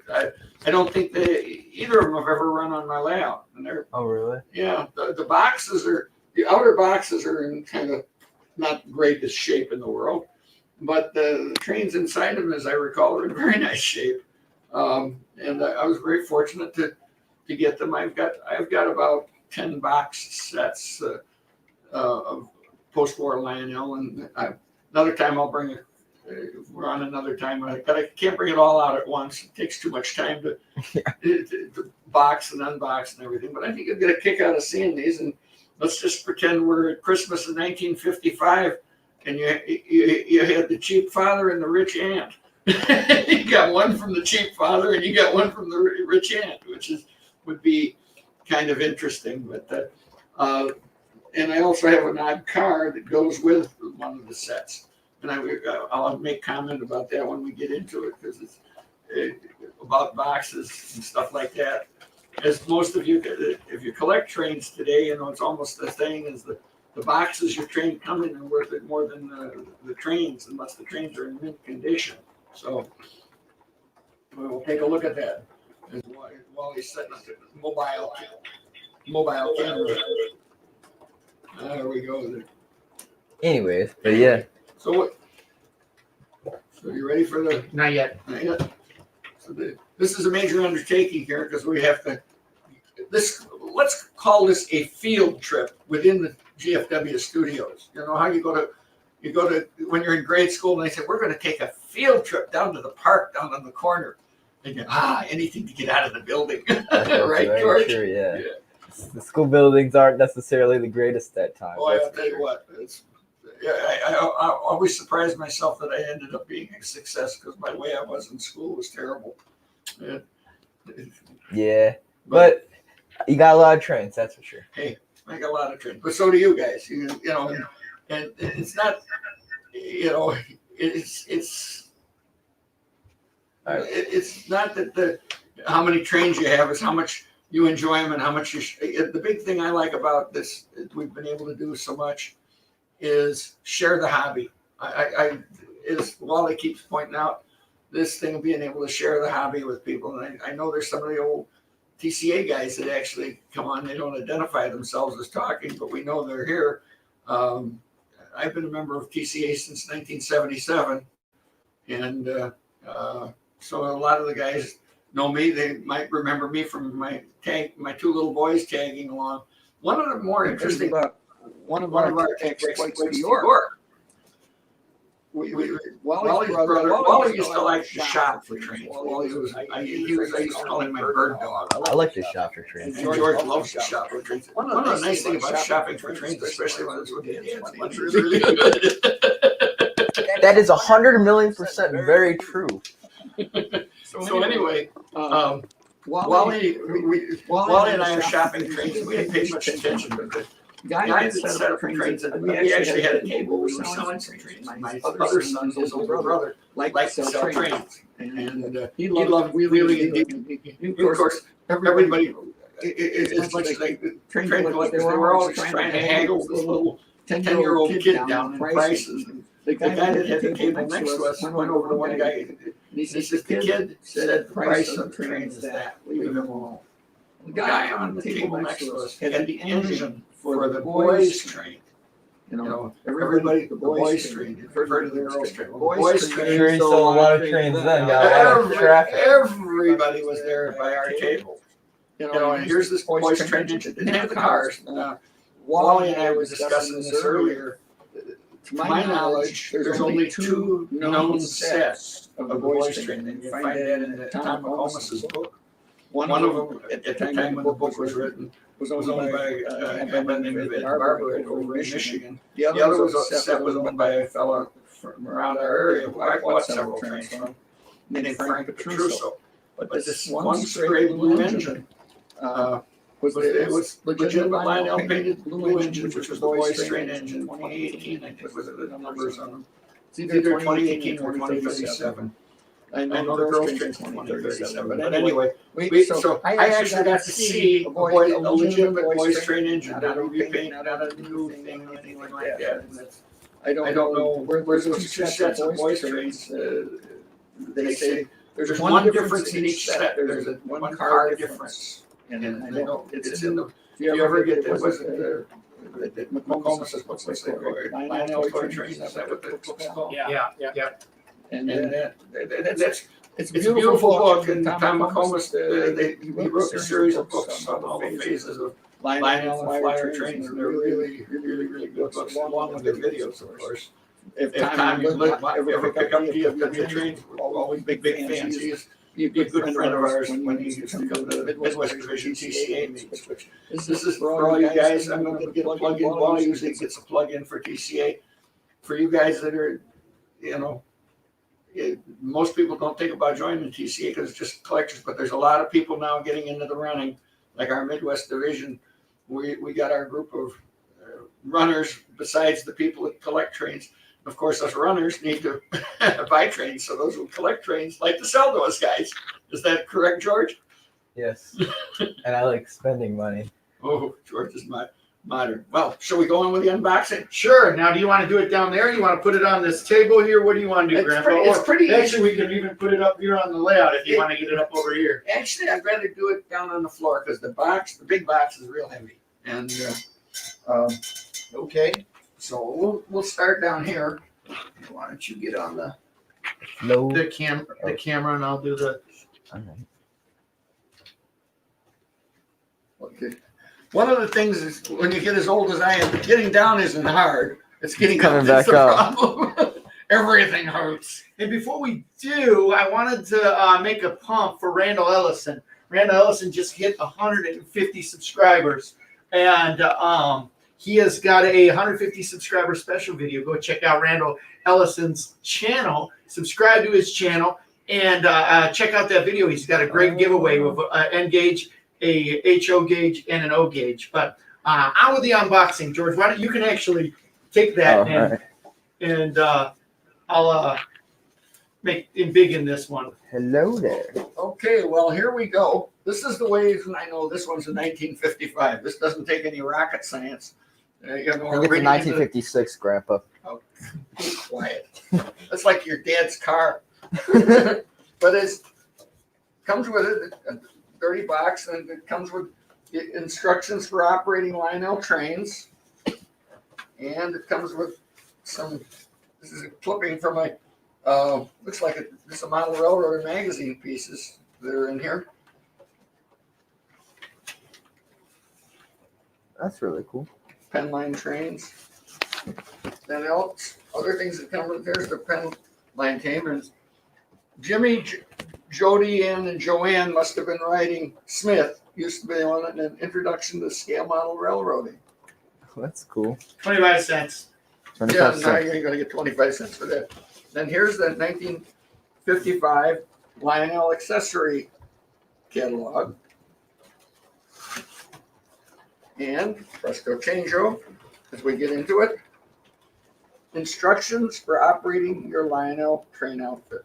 How about them apples? Oh, So they didn't call them sets; they called them outfits, right? Yep, outfits. So this is the bottom line thing. Here's the, comes with the how to operate Lionel diesel switcher with magna traction. Okay, it's the for the engine. oh, this a is little a Katie set, isn't it? Yeah. Yes, you get. We'll talk about that. Now I don't have the. I don't know why I don't have the box for this one, but here's the box. The 2017 caboose. Nothing special, not lighted or anything. It's about as plain as you can get Lionel. George, you want me to hold that back over here? No, it's okay. I get it. All right, good. And this is I'm not going to take this out, but this is a remote control track set that came with it. Why don't you show the end of the box? Right here. Numbers. So it's one of these. Yeah, I know. Yeah, What is it, George? remote control track set. It's one of these. Actually, it's a Gotcha. little different from that one. It comes with a little transformer, type 40 watt transformer. It's a little bitty thing. Believe it or not, the rubber on the cord is still really nice and flexible. Wow. I don't think I've ever seen a transformer with the rubber that isn't like cracked. Then we get into the cars. There's not much not many cars. This is number 60, 14 box car. I always got to be careful with opening The these flaps. boxes because these flaps tear. And I could probably get a box. It's the Correct. Baby Ruth box car. Baby Ruth. Brand new, looks like. Ah, that's cool. Beautiful little 6014. Interesting story in the model railroader, or not model railroader, classic toy trains issue that just came out. There's a story about the Baby Ruth and the billboard cars, and they talk about these Baby Ruth cars and stuff like that. So you got your classic toy trains for this issue. Watch out, you got the flap under the car. Yeah. Yep. I'll do that.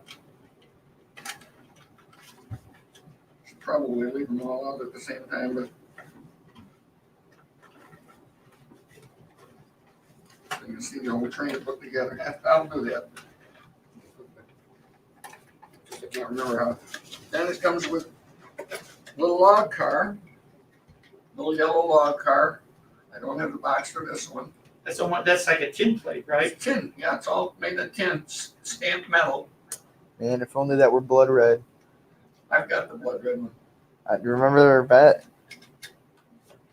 That's the one that I got from the Piazzas. The Yes. blood red one. I'm glad you don't remember the bet though. What'd you get for $10? Me? Oh, No. you bet me this. Yeah, I bet you $100 that I had that car. Right. You bet me $100. I've not seen it. Okay, this is a number 600. Spent it all in a Berkshire. Yeah. That means I own the Berkshire, right?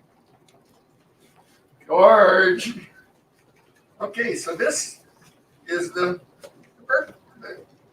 number 600 course, I've dutifully packaged this away in plastic. Grant, the famous George Woodrick plastic. Newspaper, anything I could get from the newspaper boy. Newspaper bags used to go on trains pretty good. It's just getting them out of the bags. Because they catch on everything. Now, Wally has one of these, and he has the rarer version. No, that's the version I have.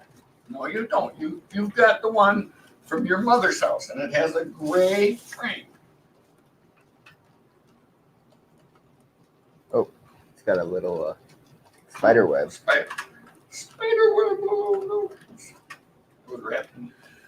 So there's the set. This is about the bottom line.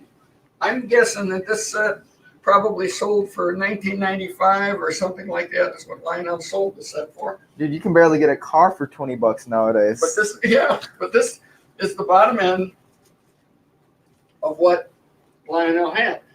And so if you were starting out, these little switchers don't pull particularly well. They do at manual traction though, which surprises me. But they've only got Do one they go truck. fast? But you've got one. Run it. Ask Grandma. She ran that train. So It did. that was their family train. They had 2 trains. That little train was one of them. So a couple things. Everybody just rolling through the door. Thanks for coming in. Please smash that like button, Grandpa. Somebody was wondering if you have or have heard of the Johnny Cash boxcar that came out in the 70s. Oh yeah. I have it. The trains and trucking one. Trains and trucking. You bet. We've got the Trains and Trucking video on Yes, or we do. commercial on With a bunch of the other GFW commercials. Trains channel. Grandpa, if you want to leave those out, we can put those away in Okay, yeah, that might when we're say. done. After the stream. Yeah, save time. All right, so that is the little. Now we're going to go to the high end. We'll move this all over here. $90 for a train set. Even that's a good deal. Is that what it says on the side there? $90. $89.50. $89.50. You know what that's probably worth now at $89.50? It's probably worth $1,000. Probably, yeah. $89.50. Wow. Oh, I wouldn't. Yeah. All right. Here we go. Here's the. Maybe it'll help us looking at what year this is. Could be a 54 because it's got the Lackawanna. How to operate Lionel trains. What year is it? 1954. Oh. Okay. So this is a year older than this. But I was pretty close in my guess. Maybe this one was sold in 55, but we'll just pretend that. And here's your Lionel accessories. 1954. Now this is, Ooh, it's even got track. it's got the track in it. It's an O-gauge set, so there's no transformer. But so here we go. Some big boxes. Passenger train. And here we start with a 2530. I've never seen the boxes for those 15-inch passenger cars.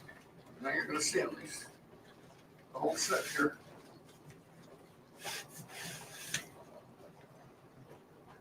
Okay. Wrapped in the original 1954 Lionel paper. This is the baggage car. And there she is. Now the little flecks you see in there, when I pack these away, I packed rice in with the cars because rice absorbs moisture.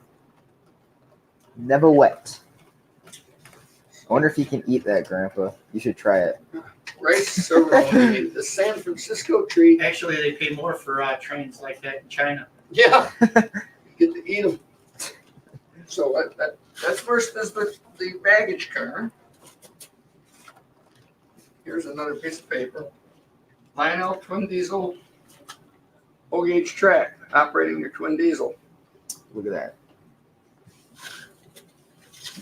Next we have the dome car. This would be a pretty cool set to get back in 1954. This would be a cool set to get in even today. Yes. I mean, heck, fire charge, not everybody. Yes. Keep everything separate around.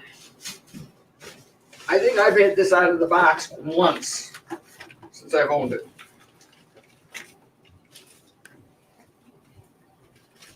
Wow. Here's the dome car.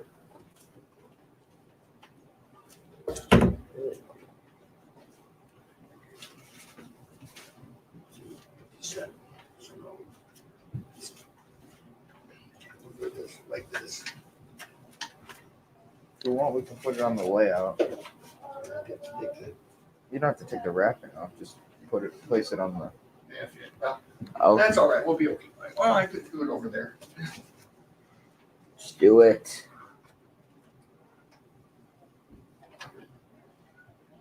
All right. You wanna put it on the?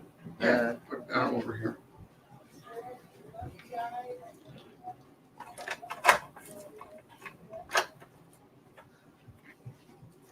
We won't make a Race put them track. on the track.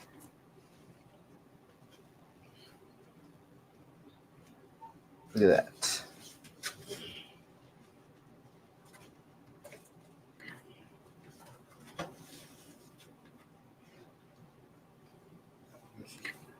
Trailer.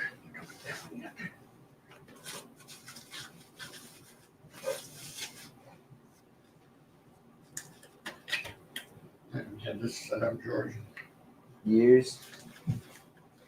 since I bought it. Really? When did you buy it? Oh, at least 30 years ago. Holy moly. Haven't seen the light of day. Well, it isn't really, there is no light right now, but, hasn't seen a light in years. Grandpa, where in your train room is this stored? On a shelf behind my workbench. I'll have to remember that. This is the observation car. Silver Dawn. That is really cool. You can see it's train's in beautiful shape. You got no power on the track, right? No, nothing. I see the switches.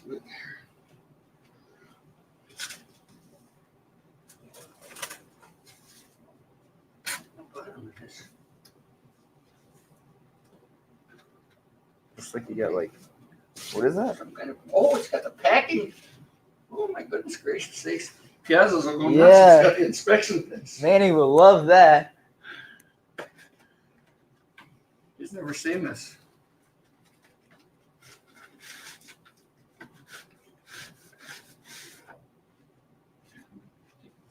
Those are in nice shape too. Perfect. I think it's almost brand new.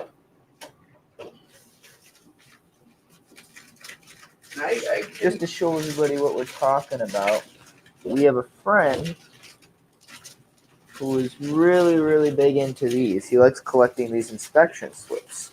And what these are is basically before they would sell the items, each item, they would put one of these in the box to make sure that it was inspected and all ready to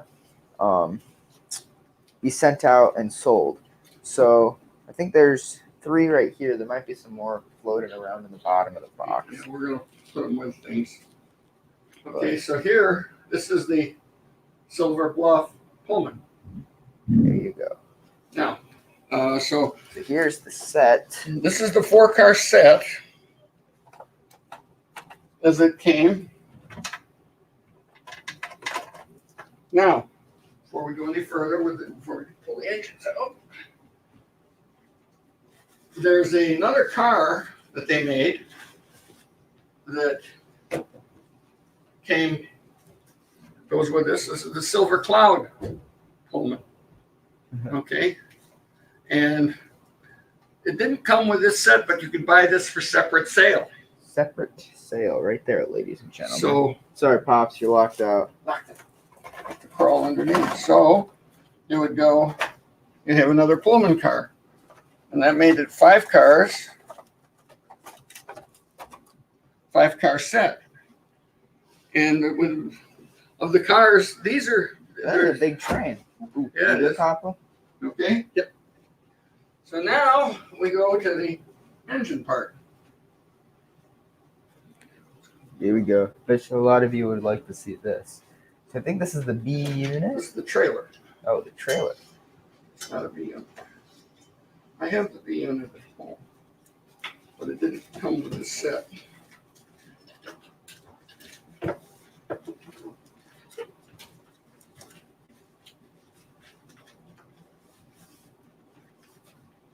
These are always hard to get out.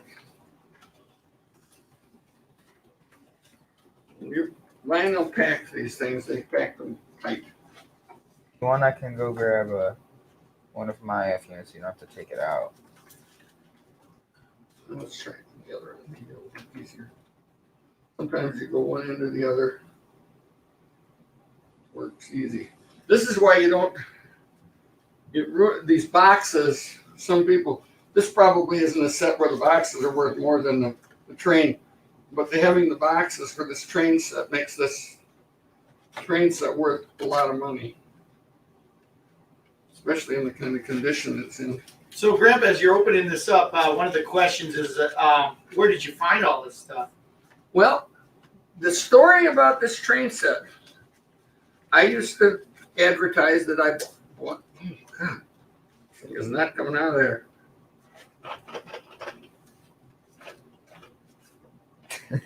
While he's trying to do that, let's look at. When I was buying trains, a fella came to my house and he said, I have some trains I want to sell. And I said, really? What do you have? And he brought this box of trains. And I paid him the going rate. It was in the price guide for it. Why don't you just take out the other one, Dad? Yeah, that's going to be hard. I'm afraid. See, and this is again why I. Look at this. Hold on, Grandpa. Before we take that out, look at how like crisp that looks right there. That box. Yeah. Pretty nice. Unfortunately, the set box isn't as nice as the inner boxes. Imagine it's that way for a lot of set boxes. Yeah, that's unfortunately why set boxes are so expensive. That's the way our ship box is for our Well, that's GG1 isn't 2340, I think. Is that what that is? bad as this, I don't think. It's pretty bad. I've got the Rio Grande set and the and there you have the engine, Santa Fe. Wow. Look at that. That's like the silver on that's just clean. Yeah, it's just perfect. I'd have this one in the showcase. Yeah, you should.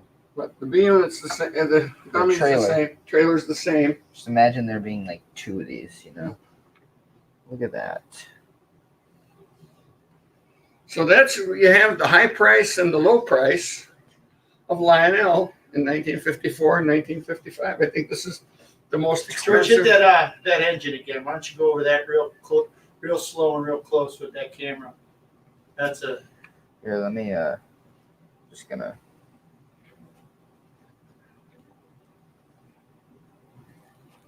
real slow with it. Now this is a 2353. So this is the first ones where they started eliminating some of the detailing that Lionel had. The 2333 and the 2343 used to have a screen in here, screen roof. They used to have little handles up on the door there.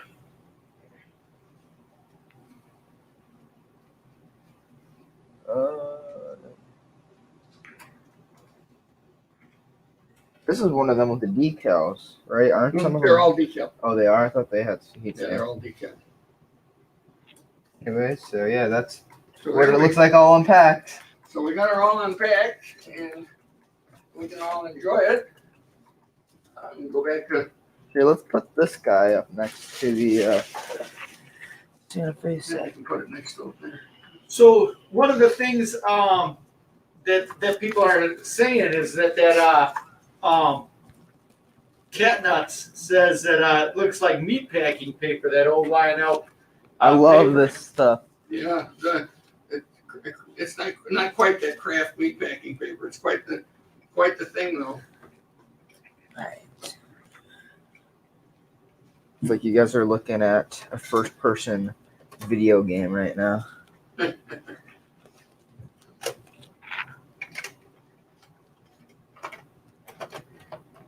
you could have that set for $20. A real nice set for $90. How much do you think that extra car would have cost? The extra car was $10.50, I think. Dang, that's like a $50 car. How much? It's more than that. Well, back when you know, before Lionel started coming out with all this beautiful stuff, back when I got into train collecting, they were getting $100 each for these cars at one time. When you had a set like this, you could get for the super speed liners, you could get $100 a car for them. And the baggage car was like $150 for this set. Dang. The prices have kind of gone down considerably on this, but depending on the condition of stuff now, this set's pretty much, it's not mint because it's been run, but it's in a grade 9 or almost grade 10 set, and with the set box and all the boxes and the inspection tags. It's got a lot of history to it with all the paper that goes with it. It's really quite a nice set. Even that little 600 switcher's a nice set too. You know, I'm kind of proud of that. I don't remember exactly where I got the switcher set. I'm trying very hard. I know I bought another train set with it when I got the switcher set. I threw the switcher set in. You know, I think it comes with another set. So next time I do this with unboxing, I've got 2 Steam sets. George, why don't you do a pizza unboxing over there? Yeah, pizza unboxing. This is it's not mint. I'm afraid to show it. Oh, Doesn't have all the. I'm gonna devour a piece. Huh? All right, yeah, you do that, Grandpa. It should be one. Is there one there for you still, Wally? Yeah, You there's want- plenty of pizza upstairs. Oh. So, yeah, it doesn't have all the pieces, so it's not just right, Grandpa. And look at that. You're using one of the pieces, Grandpa. You're using No one of longer the pieces. mint. It's no longer mint.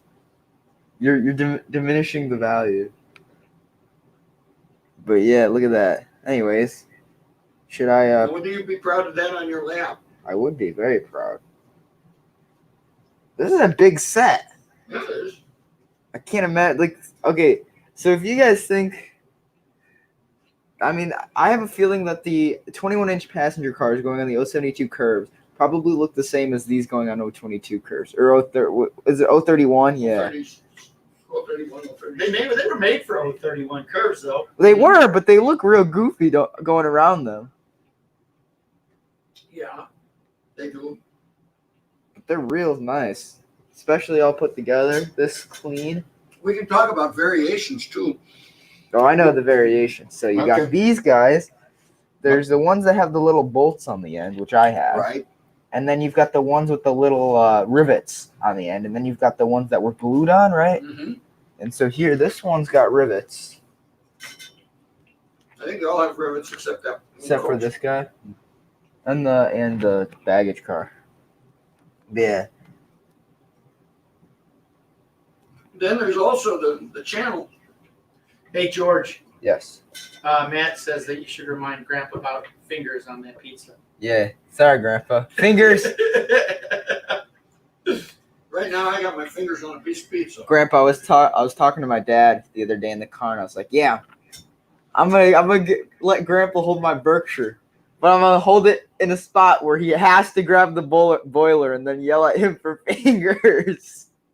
Didn't catch me though, did you? Not yet. Did you see me holding it by the wheels when I was looking at buying it? Yeah, and then you I were bought it. casually sitting there, and this guy, oh, the poor little kid. He does. How much do you have, little boy? Oh no, he was totally getting George. He's like, how much you pay me? I didn't want to buy it, Did you offer? and it was. did I you knew- offer okay, 50 okay. bucks for it? I offered him $50 for it. He's like, "Oh, I didn't know what it was worth." And If to you be bought honest, it for $50, that'd have been. You got it for a steal as it is. $100. Yeah, and I knew if I didn't get it, you guys would never like. If he'd come over and said $100 to me, I had a $100 bill, I would have just handed it to him. George will sell it to you right now for 100. Or won't. Unless he's tired of it already. Doesn't smell. I'm kidding. But yeah, here and then. But you wanted this boxcar more right here. Well, yeah. There's a whole different story behind that guy. Okay, George, you tell them how you got the Grandpa, you can have the engine for $120, No, and I'll throw you the boxcar for free. No, for 120, I get them both. We'll talk about this later. All right, deal. Anyways, but yeah, here's the Deal, George. set. George, never try and fool a train collector.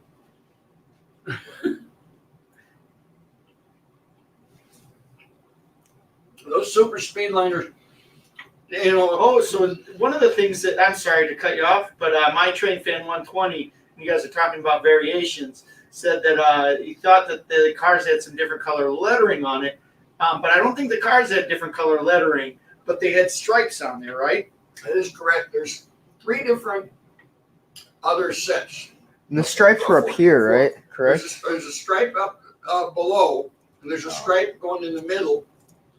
In the groove, there's a groove there where it says there's two pieces of adhesive with the names of the car on it and the railroad and coloring. And they made one for Pennsylvania, and it was called the Congressional set. And it had names like Betsy Ross and that. If we ever at my house, we have that. I have them all. And then there's the red stripe, which has Santa Fe up there. It's the only one that like has the name of the railroad. It's the red. Can I put this down, Papa? Which is the hardest. No, the Canadian Pacific is the hardest, and then you have that. There's 2 extra cars for the Canadian Pacific, the Manor, and the 2 Manor cars, which are the sleepers, and then you have the Pennsylvania. And then you have the presidential set, which has gold with presidentials like President Garfield and stuff like that. It's not the cat, President Garfield, but that's a 4-car set. So those are you have the Pennsylvania set, the Congressional set, the presidential set, the I forget what they call the red stripe, the Santa Fe set.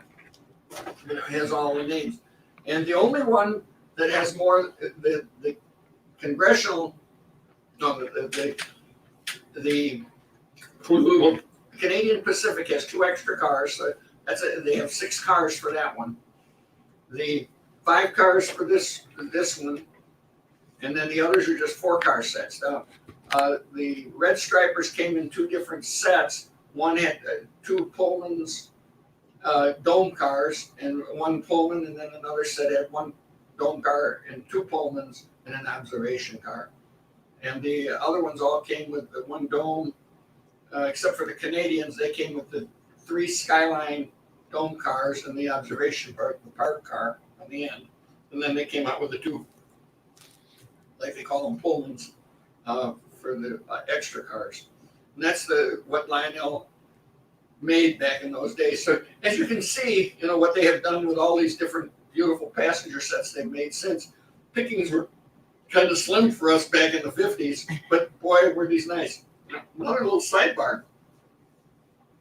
You see, there's some very interesting pictures of the head of Lionel, Joshua Lionel Cowan's son, having coffee, and he's showing the new Lionel that says 1951 or 52, I think they came out 52, 53, somewhere. He's holding a silver passenger car, showing them in this ad what a beautiful new car we were in, these cars.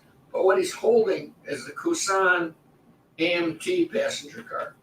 And I don't know how many people, most train collectors, it's one of the big funny things that here's Lionel holding up their competitor's car that they had made for a couple of years. And I have that complete set. That has 8 different cars in it, which is and those are more detailed than these guys. Yeah, I think my favorite car is the RPO car. That one's got all the little details on it. But yeah, those are nice cars. That's 8 cars or 9 cars, different cars. And they had dome sleepers, lounge car, diner, everything. But the history of the picture, but that picture is so funny that Larry Cowan, which is Lionel Cowan's son holding it up, showing the advertising department, this is what we're gonna make. Train Fan 120 says, OG George, you have a set of old Southern F3 AVA set. Yes, I do. That was a cool set because Mhm. it pops in the display case. It's like a color that really isn't in there anywhere else. The Well, probably the only green engine they made. yeah. Now, what's interesting, that Kusan company made Southern passenger cars to go with it, but they're silver and they have Southern nameplates on them. But they made, because the Southern Railway used the silver cars too. Mm-hmm. That's really. And what did that set come with? Was it a passenger set or was it a freight set? The Kusan- Southern set. The Southern's all freight set. There were no passenger sets with it. Oh, okay. It's an ABA set. It's the only time they sold a set with an ABA in it. Oh, really? Mhm. That's cool. I always think that Lionel should have come out with the set with these streamlined passenger cars, the aluminum ones, and the Rio Grande F units. That's, if you remember, you guys did that, or on that video that I did with Classic Toy Train. No, what was it? Classic Toy Trains or Macomas?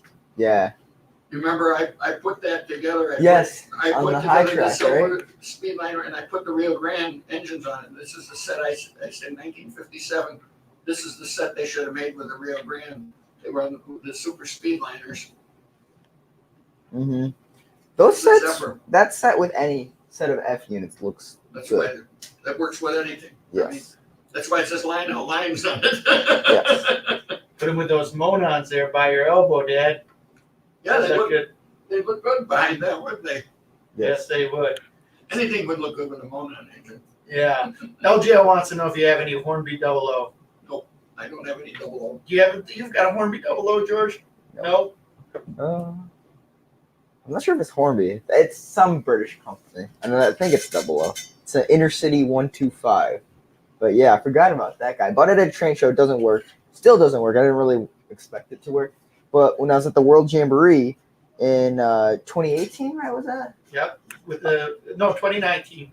I had messaged Boy Scout or the National Jamboree for scouts all over the world. Okay. So I had messaged a guy from England. And I was like, "Hey, I got some trains that I would love to trade." And or I said, "Is there anybody in your troop that's into model trains that would love to trade from their country?" And they said, "Oh, well, you messaged the right guy. I have a train. I have a layout." And I was like, "Oh, cool." So we got to talking. And it was kind of one of those things where I was like, I don't think he really knew too much about trains. He just appreciated them and he had them. And he gave me I traded him 2 Santa Fe heavyweights, Atherton Blue Box Santa Fe heavyweights, and he gave me 2 Intercity 125 coaches. I think I got the short end of the stick, but it's still pretty cool.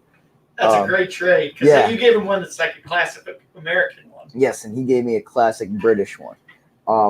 But yeah, I think that although they're very light, but they're really cool. And one of these days I'll hope to get that engine running. But yeah.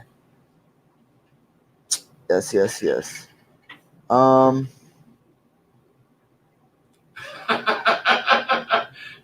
I fixed the Samsung dryer yesterday on COD call. I got because I'm going to the Lionel train store and buy me some train store. Hey, you guys, I hope you all guys have seen the Joe McDokes video.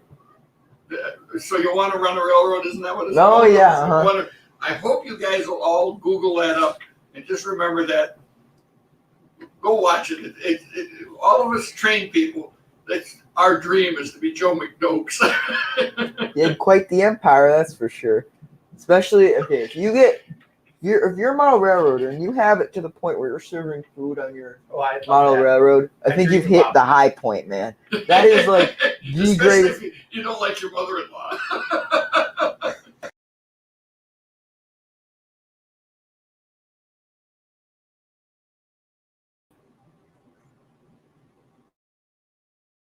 Gonna have to have an elbow bump proof. Yeah.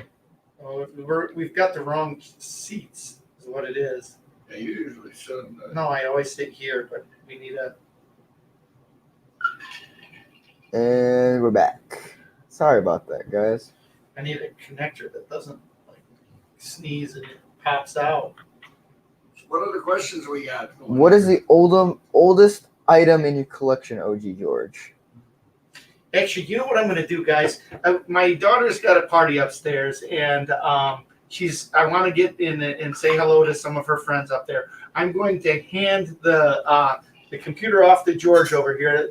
The Georges can keep the banner for the live stream going, but I am going to get these guys set up, Step and away. then I am going to sign out everybody. Everybody have a great Friday. Don't forget to smash that like button.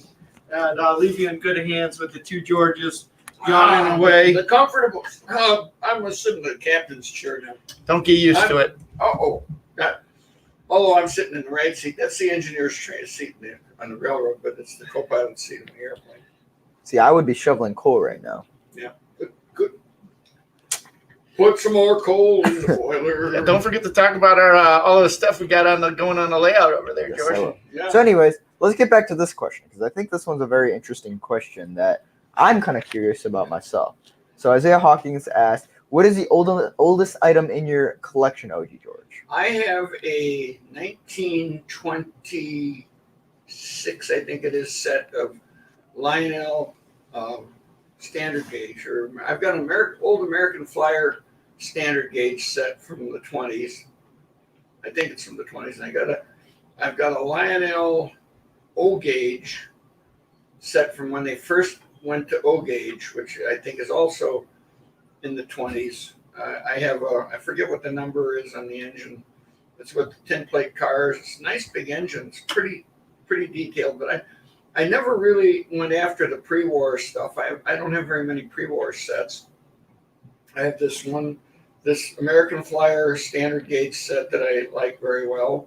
That's brand new. It's a passenger set, and I've got a freight car that go with it. So I've got the engine, all the freight cars that they made at that time, and the passenger set that goes with it. They're all in the original box. What set is or what set? It's American Flyer standard gauge. Mhm. I think you've seen it. Yes, that's okay. And then I have an O gauge set of a couple of engines that were made in the 20s. Then I've got the Flying Yankee set and the City of Denver pre-war sets. Then I have, of course, that American Flyer pre-war 316 O gauge set. And I've got 3 engine sets, train sets of that. That's basically my only pre-war old stuff that I have.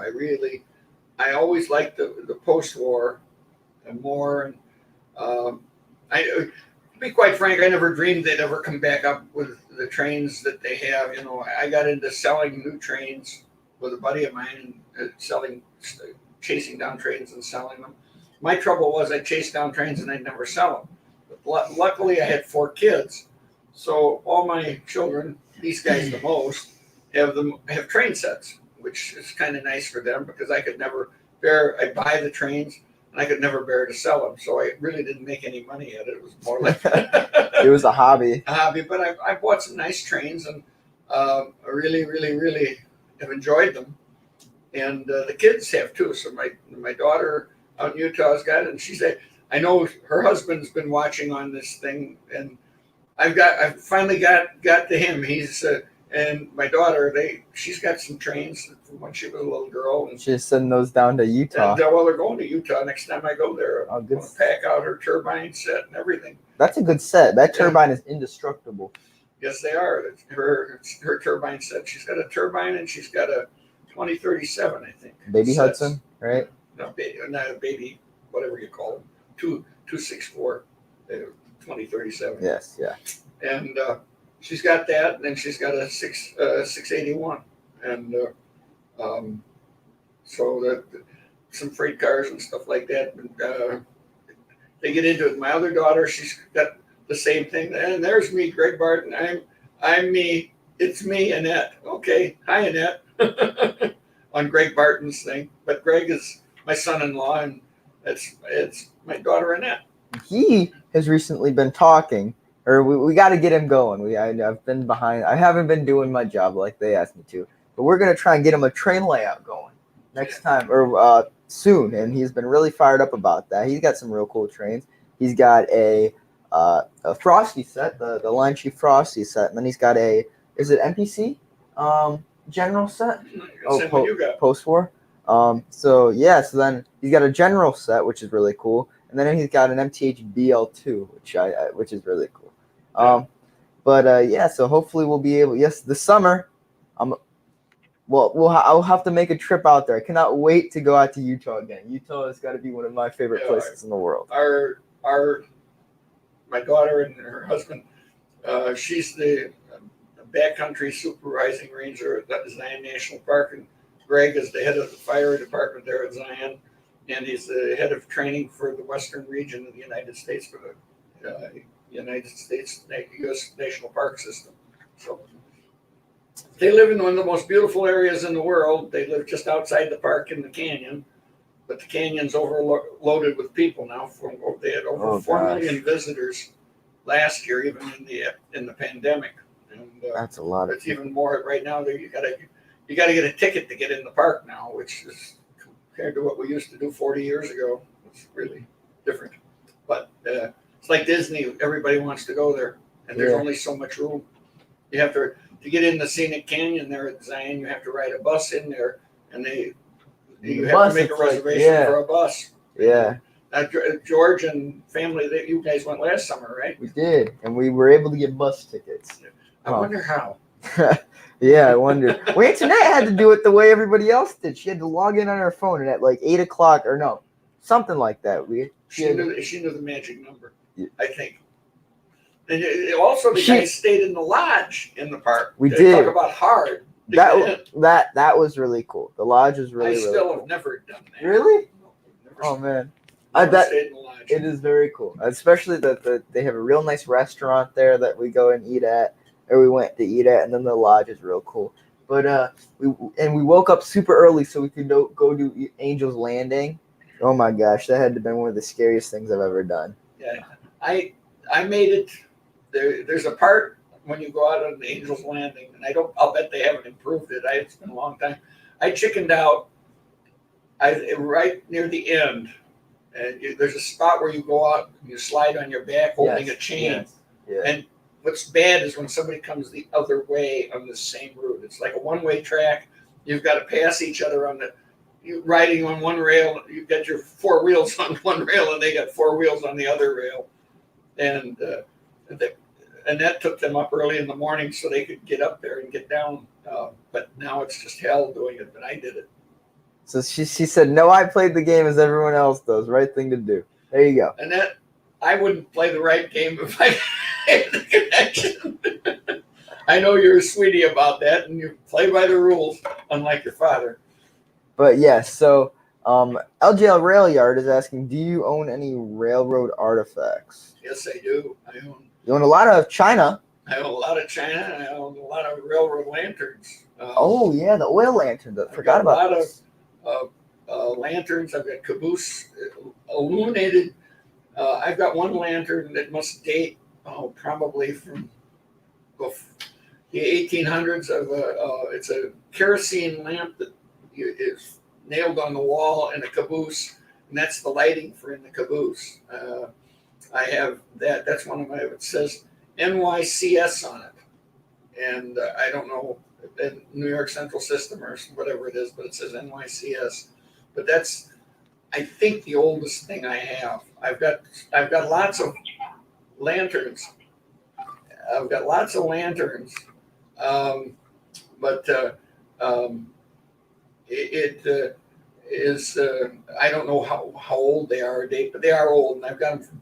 Probably have 20 or so, 25 of them, and I don't think I got anything. I got lots of railroad China. Yeah, I've got a lot of that dates back pretty old. We got a lot of spikes. Yeah. We got a great big collection of spikes. Cute story. When Wally and his brother were little kids, we went down there to Marietta, Georgia, where the general is. They were at the Railroad Museum of the South and the war. And the track there that goes by where the museum is in Marietta. The engine wasn't in the beautiful museum it is now, and we were by there, and Wally's brother Bob picks up the spike and he says, "I got a spike that they took out from the Yankee Stole My Train and the Great Locomotive Chase movie. And when they pulled the rails out, so he That's good. treasured that spike forever. And that's another movie everybody should. The Disney Great Locomotive Chase, great locomotive scenes in there. Sad ending, of course, but it's it's a great movie, and if you like trains, it's a great movie. It's a true story too. That's the best part of it. It's a true story. Maybe a little Disney-fied, but it's a true story. Randall Ellison, I'm sorry, I don't really know how to show pictures on here like my dad does. I just know how to work the comments and stuff like that. So I'm sorry if we can't show your pictures. But yeah.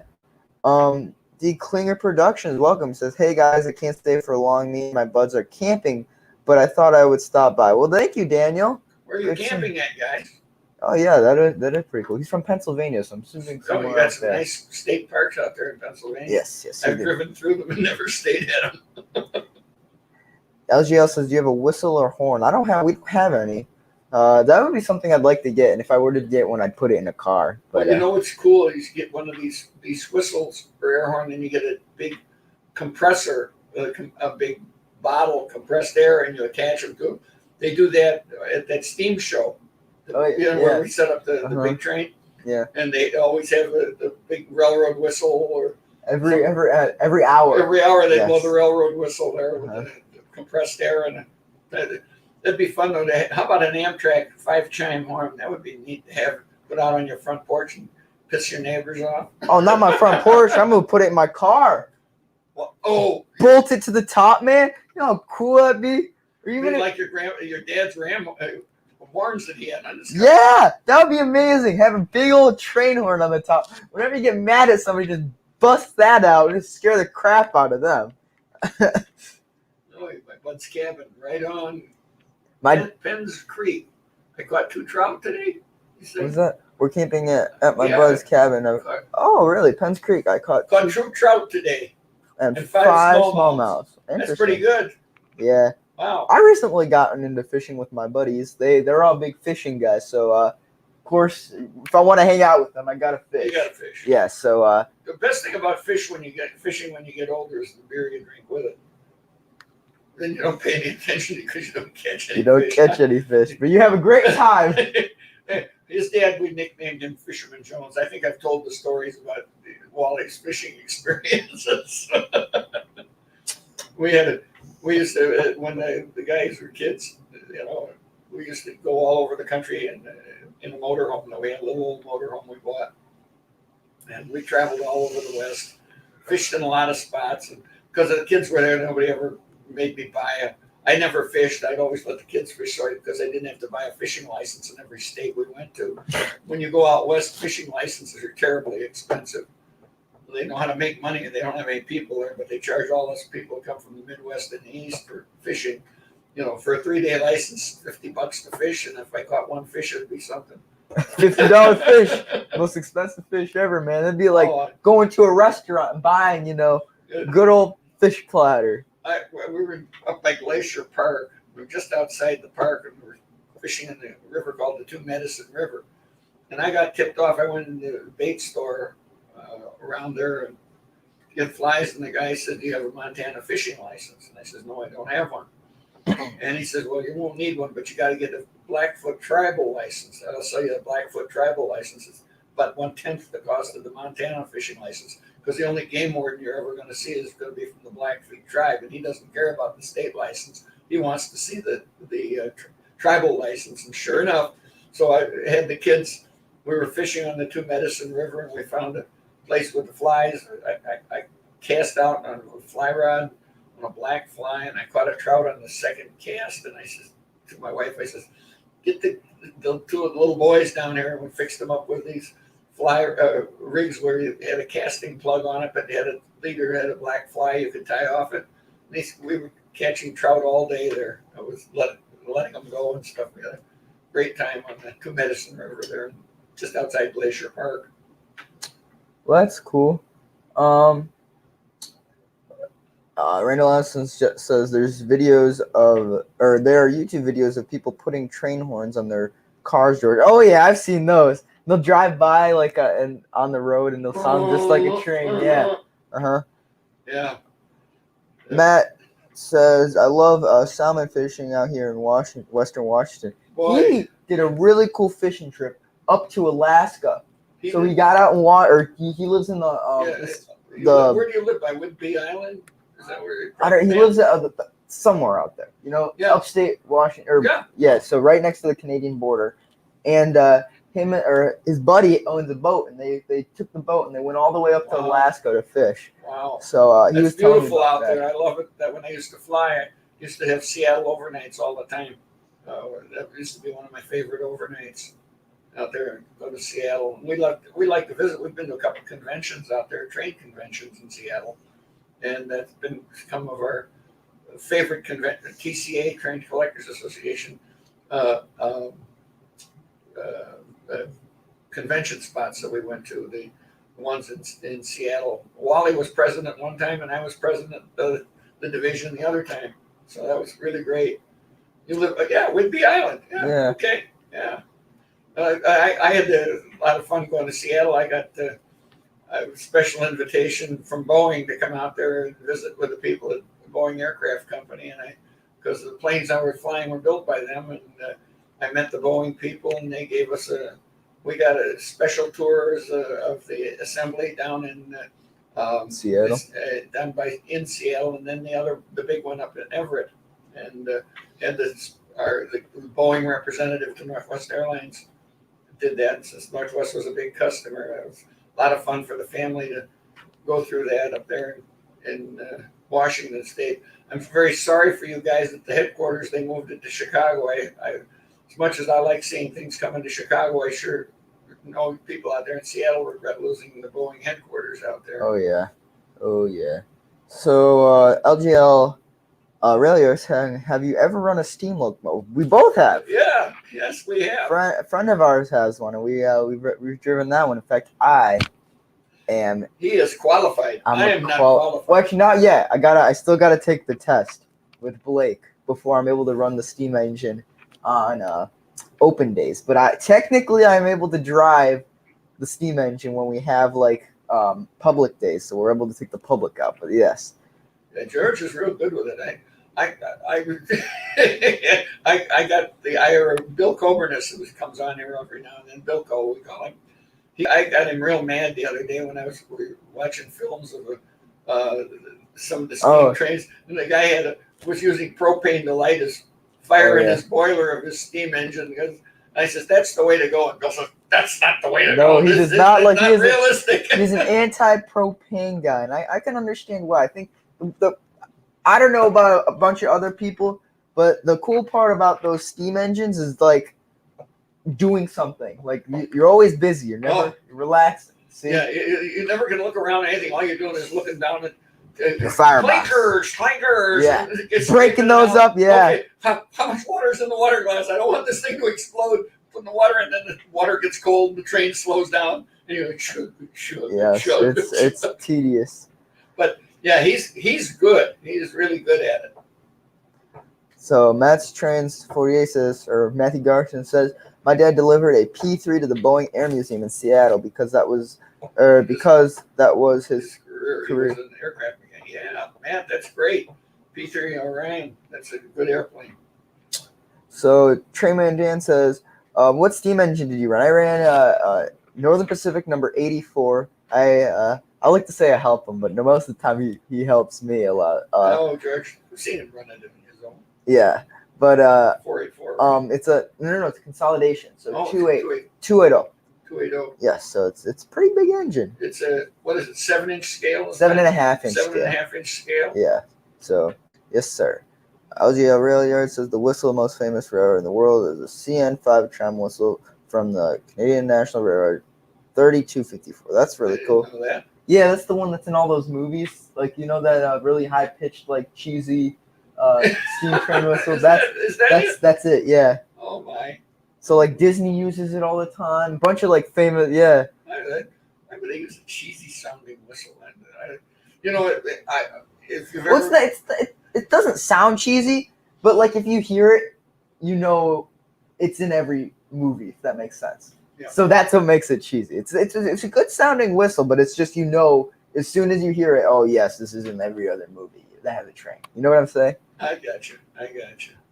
Yeah, train whistles are, I live real close to the railroad tracks and So you the hear 'em all the Milwaukee Road time. main line. Yeah. Not anymore though, because Oh, our yeah. town we went silent. We got That's all right. that super safety crap there, so they don't blow the whistles going through. Now we get. I live about 2 blocks from the main line of the old Milwaukee Road West main line, where the city trains, the Union Pacific City train, City of LA, and all those trains used to run through the tracks. When we were building our house there, 2 blocks away, it was the last day of Amtrak when we were out there building the house, and we were out there working the 2 days, and the next was 2 days later or 3 days later, the freight train came through hauling all the passenger cars from the last westbound Union Pacific Cities train back to Chicago from because there was a shared equipment between the Union Pacific and the Milwaukee Road, and then they they had to ship all the Milwaukee Road passenger cars back from Council Bluffs, where they took over the rail, where the rest of the cars all stayed in Council Bluffs there in Omaha, where Union Pacific headquarters was. But all the yellow cars came. It's so sad seeing them all come back in a freight train. Then you'd go when we take a commuter train downtown, and you'd see all the passenger cars in the freight yard over there. One disappeared as they were junked or whatever they did with them. Scrapped here. And then actually, it was kind of funny. The first train trip that Bobby was on, I think Wally was born. We went down to Florida on Amtrak on the Floridian, and we had a bedroom, and we had the 2 little boys and my wife and I, and the car we were in was a old Union Pacific Pullman sleeper named Sunslope on it. Yeah, Sunslope. And I remember that, and I was I mentioned that to the conductors. We got to be good friends with the conductors on our commuter trains, and the engineer. And so I went up into some of those cars, and some of them went to Amtrak. And we got an engineer that lived in our town that was driving the commuter trains. There's a book called Journey to Amtrak. It's out, and it has a pretty jacket on it, and it's got the city of everywhere coming around a curve coming out of Union Station in Chicago. And this neighbor of mine, he's deceased now, Bill Lemvig, he was seniority number 1 engineer on the Milwaukee. He's driving that train when they took that picture coming out of the last westbound city of everywhere, they called it, on the day before Amtrak took over. So I had the book, and he never knew about the book, and I gave him the book along with I made models, Milwaukee Road E8s, then we had a high double-deck passenger car and then a yellow passenger car, because the train we always used to ride in before Metro really took off, when it was still in Milwaukee running the commuter trains, we used to ride that train into Chicago all the time, set up like that, and Bill was the engineer on that. So I made the train. I made 3 sets of those: one for the engineer, one for the fireman, and one for the conductor on the train. Oh, that's really cool. Yeah, I decaled the engine up with their favorite numbers and stuff like that. That's really cool. It's the only train building I ever did, quite frankly. Holgate Reynolds made these kits of the commuter cars, and you had to build the commuter car, and then I had to take Union Pacific shells and get the Union Pacific off it, and then decal it for Milwaukee Road. Oh, that's really cool. It's a George Woodrick special. Yeah, wished I made one for myself. Yeah. I don't know what happened to them. I know I should ask the family. Bill's family still lives there in town, so I should ask them if they still have it. So. Yeah, that'd be really cool. It'd be cool if we made one in O-scale, in fact. Yeah. Yeah, we got it, but we don't have they don't have the high level cars. You could take those Santa Fe ones, but you wouldn't want to do that. No, The you wouldn't. commuter cars aren't as nice as those Santa Fe ones. They don't look the same either. No, they don't. There's Yeah. not 2 levels of windows. You can take the K-line. The K-line made those commuter cars for out west. The Chicago Northwestern ones. Yeah. And I think they made SP ones too. But yes. so but those are actually a different car. Those are Pullmans because they're flat sided. Yes, that's And the right. ones that The run in C&W Milwaukee ones, yes. are Bud cars. Oh, because the C&W cars are flat sided too. Yeah, C&W and the Southern Pacific. Because those are the only the Metra still use, or there are Yes, like the 3 Metras- cars. There's at least 3. There's more Yeah. than that. I see them all the time. But there's 3 cars with the smooth side. So we'd have to find like, I'm sure that K-Line, they were all about Yeah, those. well, K-Line made some of it. I think my MTH might have made some too. Oh yeah, the Metro ones. The Metro ones. Yes. That's the same car. Mm-hmm. But you Yeah. only need one of them. Then Yeah. you got to have a low level Low level. one. Right? You see one right up above me. Yeah. There you there. That would work. Yeah. I'll just take that one. Sure. go. George won't let me have that one. But yeah. So George, what's your next? You guys are going to finish up this. I understand great things are going to happen this weekend with this upper level of track. Yeah, so this weekend we're gonna try and finish the upper level. Right now, as you can see, let me see if I can move the camera. Now I'm gonna totally mess this up. But don't mess it up. Just you can point it. I think you can just point at it and see it. So right here, as you can see, we've gotten the track laid for the upper level. As you can see, we got the road bed underneath, and it goes all the way until oh shoot, I just did something that I probably shouldn't. It goes up Don't burn up my cars. It goes till where that maxi stack ends, or the double stack, and then it turns around and it goes all the way till behind the camera over here. See where the black ends? That I worked on that today during lunch. But yeah, so that's all right. So that's what we got going on right now, and hopefully we're able to finish that. We've gotten power up here. We've been able to run trains up here. And we have it connected to the bottom level. So right now, if I really wanted to, I could take that daylight right by where Grandpa is and run it all the way up to by me. So yeah. Other than that, I think we're probably gonna have to end the stream just because we got a lot to put away and it's getting pretty late. You know something? Have you noticed since his dad's gone, he hasn't yawned once. Now I'm gonna yawn. I feel it coming. I am going to yawn. I got to show you something you can do to your dad. Pavlov's. No, all of you guys don't. There it is. Wally has this thing when he was a little baby. He'd lay down and I'd come up with my hand like I was going to tickle him, and he'd go, ah! And to this day, if I go like this to Wally, he does the same thing right now. So I got George when he's laying on the couch sometimes, just go like that to him. Watch him squirm. He does just like he does it when he was a baby. Oh lordy. Well, anyways, we'll see you around the roundhouse. Don't let the caboose hit you on the way out. Thanks for allowing both Georges to be in your homes tonight. That's right. Yeah. All right. Adios, amigos. And